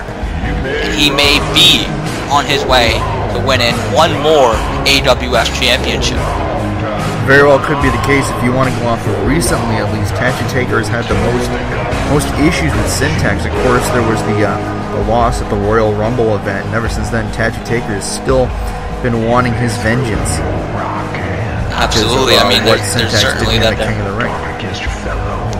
In Syntax, he won the King of the Ring when he revealed himself as the leader of the Disciples, and I mean, and since then has caused a reign of terror. Tattoo Taker has been wanting to put a stop to that. Didn't get to do that at the Royal Rumble. Will he get to do that tonight? Or could this man, a young man who has had a hell of a season for himself, a man who had a thunderous last edition of Uprising, that being Ian Morgan. Ian Morgan, I mean, beginning of the season, we all remember what he did at Glory Days 3. Ever since then, he's been on a roll. He's been involved with the group known as the Devil's Advocates, and now he's looking to take his rightful spot in the main event by potentially winning this Elimination Chamber match. Oh yeah, obviously, and I mean, look what Ian Morgan has done. I mean, there was a few weeks where Ian Morgan he wasn't seen on Uprising, and he came back and he beat Buddy Bannon in what had to be record time. Took his head off, and pinned him for the 1, 2, 3. And then the night wasn't over for him. Later that night, he came to the ring and he took down the big man. I mean, oh well, it's not this big man. Oh no. This is a man that recently returned at the Royal Rumble, that being JMI. It's been a little bit of a different JMI than we're used to seeing. Of course, we're known for the arrogant, outspoken JMI that we came to hate last season, and then he comes back after a couple months on the shelf, shocked everyone, and now he seems to have rekindled his friendship with Danny Hardy, the former King of the CAW. That's what it seems. He's back, and he says he's a new JMI. I mean, we've seen a lot of new things. We gotta wonder if... I still have a feeling that JMI might be up to something, but I mean, I might have to give him the benefit of the doubt. Maybe he has changed. I can't believe I'm saying that, but you know, it very well could be. If he did change, regardless of change or not, we're going to find out tonight what's important to him. He has made it a point to try and prove to Danny Hardy and to the rest of the world that he has changed. But is he going to continue that tonight, or is he going to go out of his way to win the AWF Championship? Oh my God. Well, I mean, if he wants to win the title, he's going to have to go through this man, and this man might be the most intimidating man in the matchup, and he's not even the champion. But he is in the pocket of the champion. Yes, this is... And I wouldn't be surprised if Texas Black is solely in this matchup to be protection of Steven Syntax to ensure that that belt stays in the hands of the Disciples King. I mean, I would think that Syntax definitely wanted Texas Black to be in this match. Texas Black has had his back since he has joined the Disciples. He has helped him out tremendously in the past few months to keep that championship on Dr. Syntax. But can he continue to do that tonight? Will he be able to make sure that the other 4 men in this match stay away from the chance of winning the AWF Championship? Does he know if Texas Black is going to go forward with the Disciples' plan, or is he going to want to achieve the one thing that has eluded him in his AWF career, and that is winning the World Championship? Who knows? I mean, Texas Black has history with many men in this match. Tattoo Taker, Danny Hardy, of course, being under the allegiance of Syntax, but you do make a good point that he has never once won the AWF Championship. You gotta imagine, even though Texas Black has shown to be under the reign of the Disciples, will he take matters into his own hands? Will he potentially take out his leader and become the champ? But, I mean, speaking of Texas Black, he's going to be one of the first 2 men in the match up against the man he faced earlier this year at, I believe, CyberSlam, that being Danny Hardy. And so he faced Danny Hardy back at CyberSlam, and on that night, it was Texas Black who picked up the victory. Will it be the same tonight? Of course, you gotta take the other 4 men in this match, and when considering that, but they're gonna have a little bit of time to themselves. So there's that back suplex. Hey, one thing that you got to give Danny Hardy is throughout all the beating that he has taken from Texas Black, is he has each and every time stood up to the challenge to try and fight Texas Black. Danny Hardy is a man with no fear. He's a guy that doesn't take crap from anyone. He's a guy that will keep going until he gets his own head chopped off. And whether it's Texas Black or Buddy Bannon, even he will put the same amount of effort into every single person on this roster. But speaking of Danny Hardy's buddies, here comes JMI. JMI now in the match. I mean, we're going to have a 2-on-1 here. We're going to have Danny Hardy and JMI, and then we have Texas Black. We know, obviously, Danny Hardy and Texas Black, but JMI has joined that in the fight the Disciples. This will be very interesting to see. If you remember, when JMI came back to the Rumble, he didn't lay his hands on Danny Hardy once.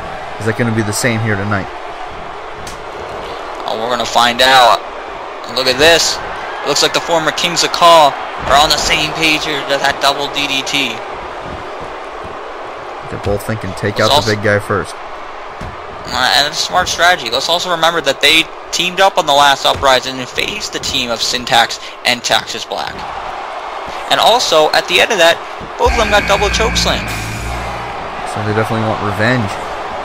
Oh, the ace of spades is in. Here comes Ian Morgan. Who is he going to drop on their head tonight? Oh, speaking of chokeslam.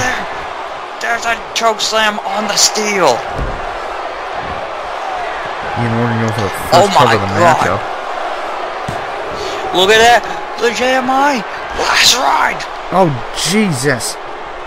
It could be all she wrote this early on in the matchup. No. JMI still alive, but he was given a last ride on that steel. Has to take a toll on him, but now he's trying to fight Texas Black here, as we have Ian Morgan and Danny Hardy fighting inside the ring. Ian Morgan just soaking in all the energy right now, just beating down on Danny. If I remember correctly, I don't think these two have ever really faced off in the ring before.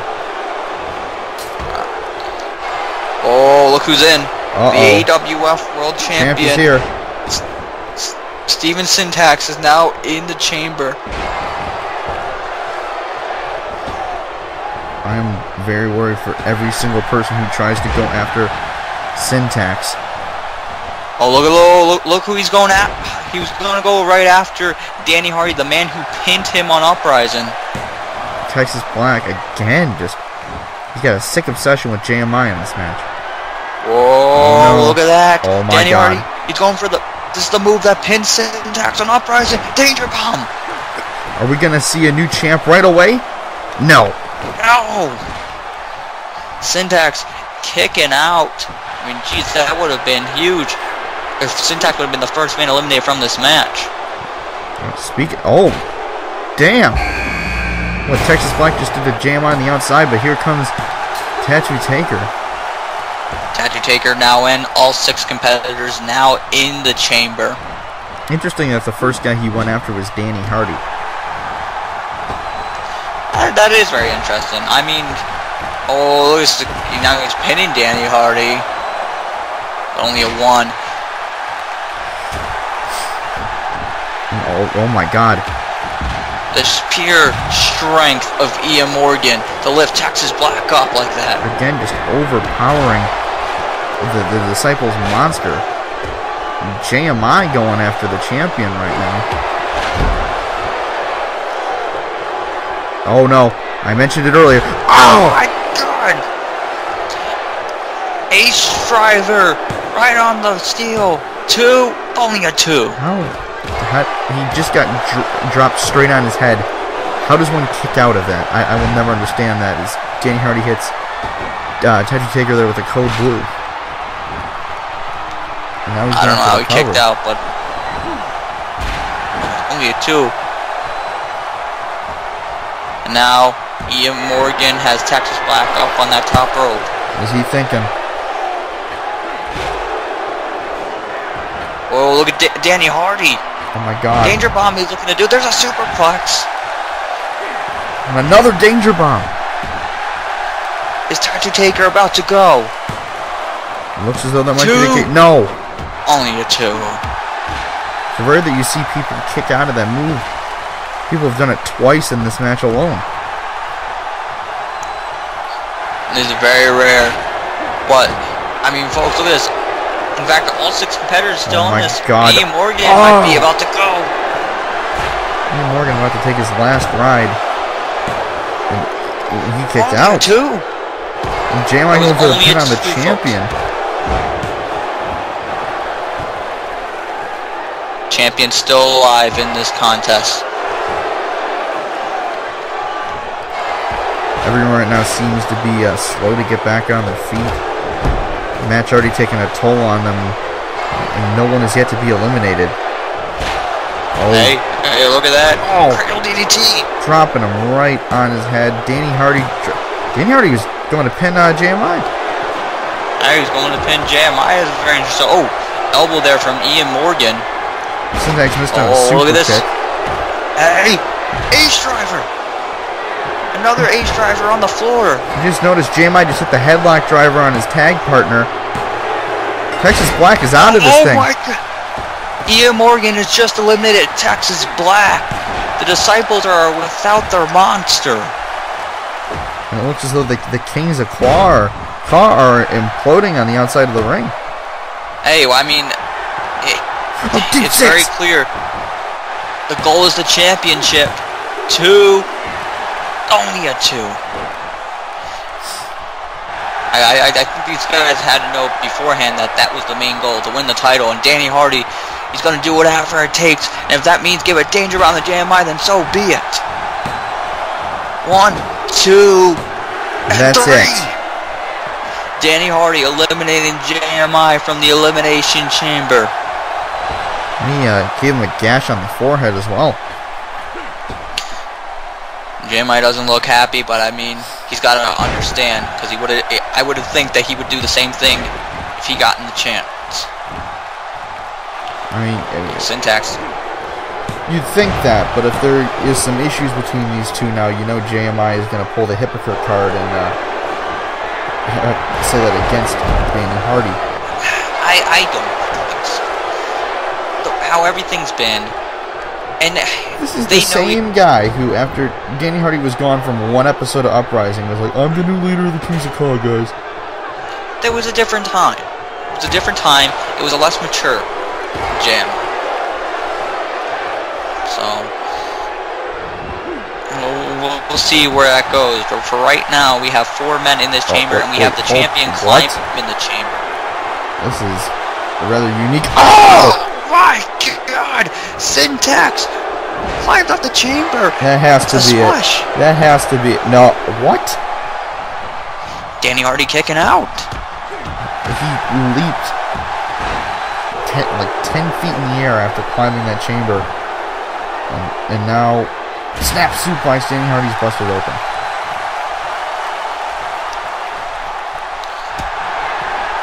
Syntax, now he's going for what was to be a cradle DDT.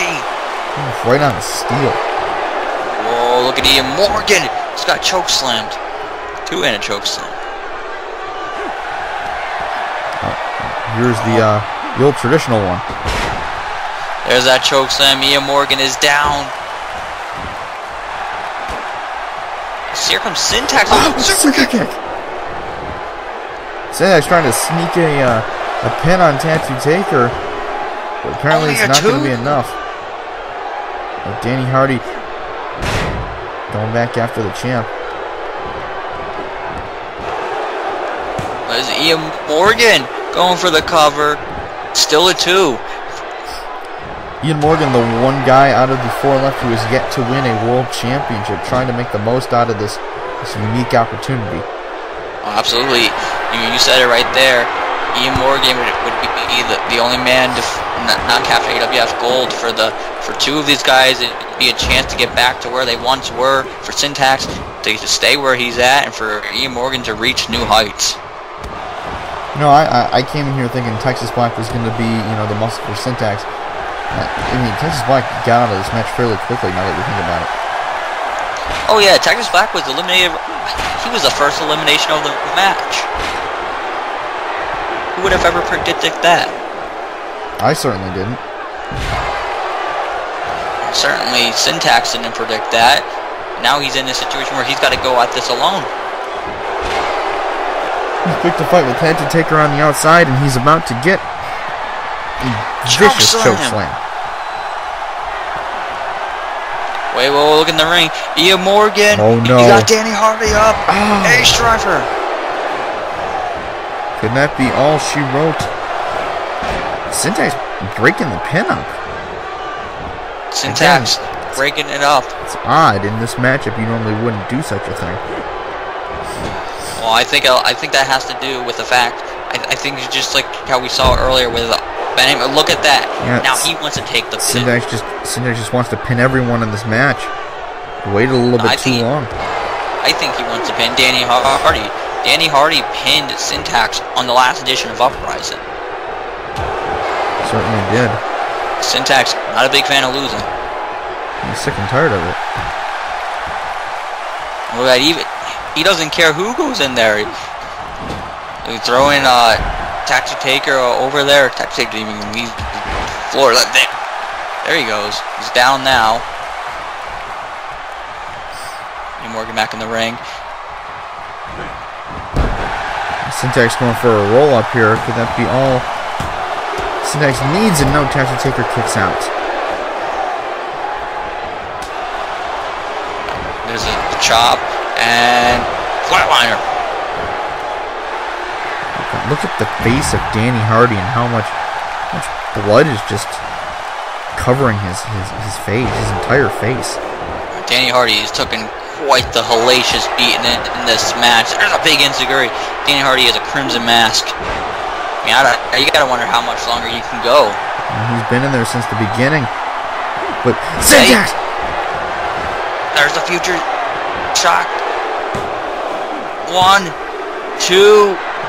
No! Oh, did he kick out? That was the move that he used to beat Tattoo Taker at the Royal Rumble. Meanwhile, Danny Hardy with a danger bomb to Ian Morgan, and Ian Morgan that one was out of there. But Syntax hit another future shot, and this time he kicked out again.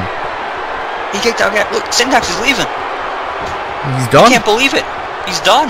He can't believe it. How he hit him with 2 consecutive future shots. Tattoo Taker still in this matchup. I don't think he's human, ladies and gentlemen.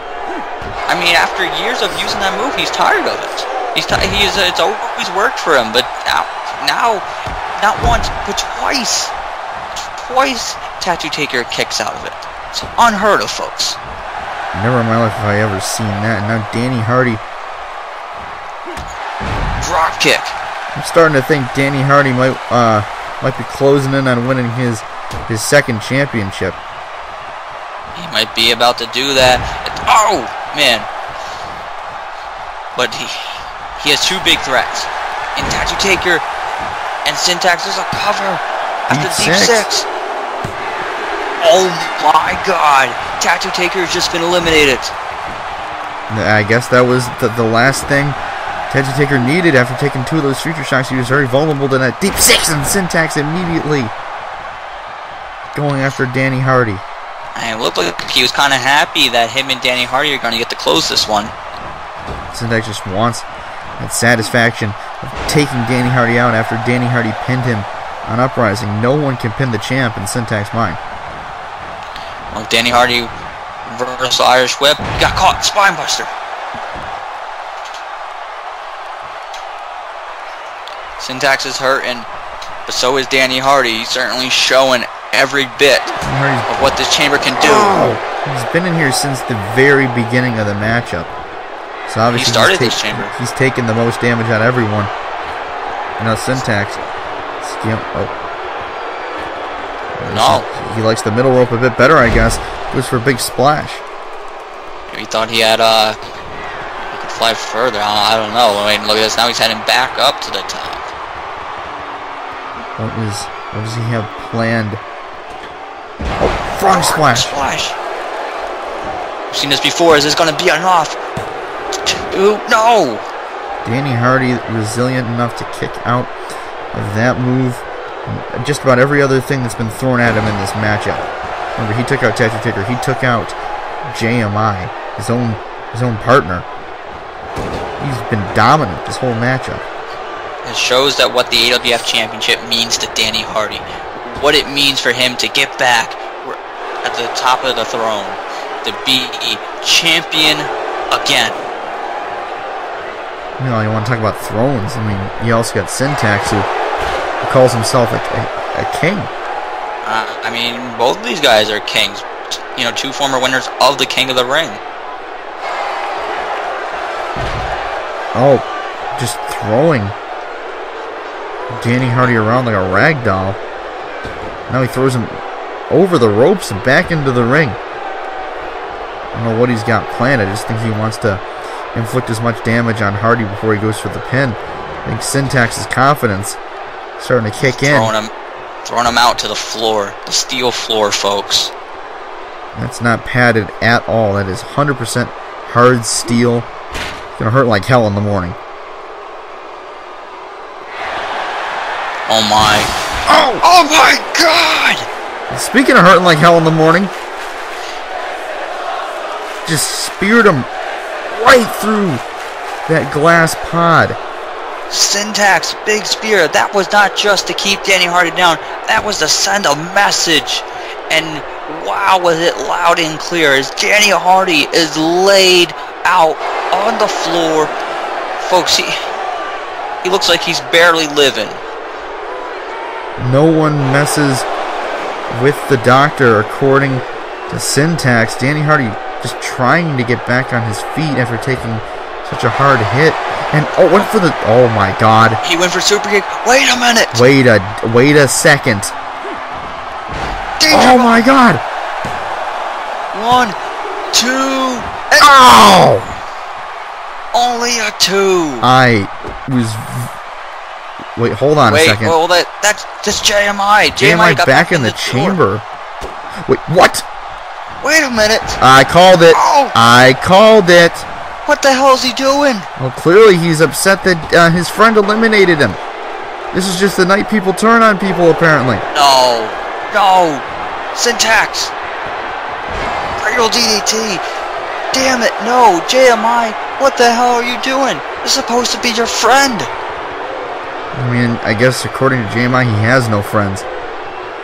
JMI's best friend was that World Championship. Danny Hardy took that opportunity away from him, and now he gets hit with this Future Shock DDT. Oh, no. Danny Hardy's dream is looked to be over with, unfortunately. No. Damn it. Shit. And again, in the end, even Syntax walks out of Meltdown as AWF World Champion. And you know what this means. This means that Syntax, he's going to Glory Days 4 as World Champion. Who is he gonna face? I don't know. There's a lot of questions. Who is Syntax gonna face? Why did JMI screw over Danny Hardy? Folks, we're gonna find out today the answers to those questions as we continue on the road to Glory Days 4. This has been one hell of a night for the much anticipated Meltdown. I've been Philip Ontario, and for Jared Extreme, thank you for watching.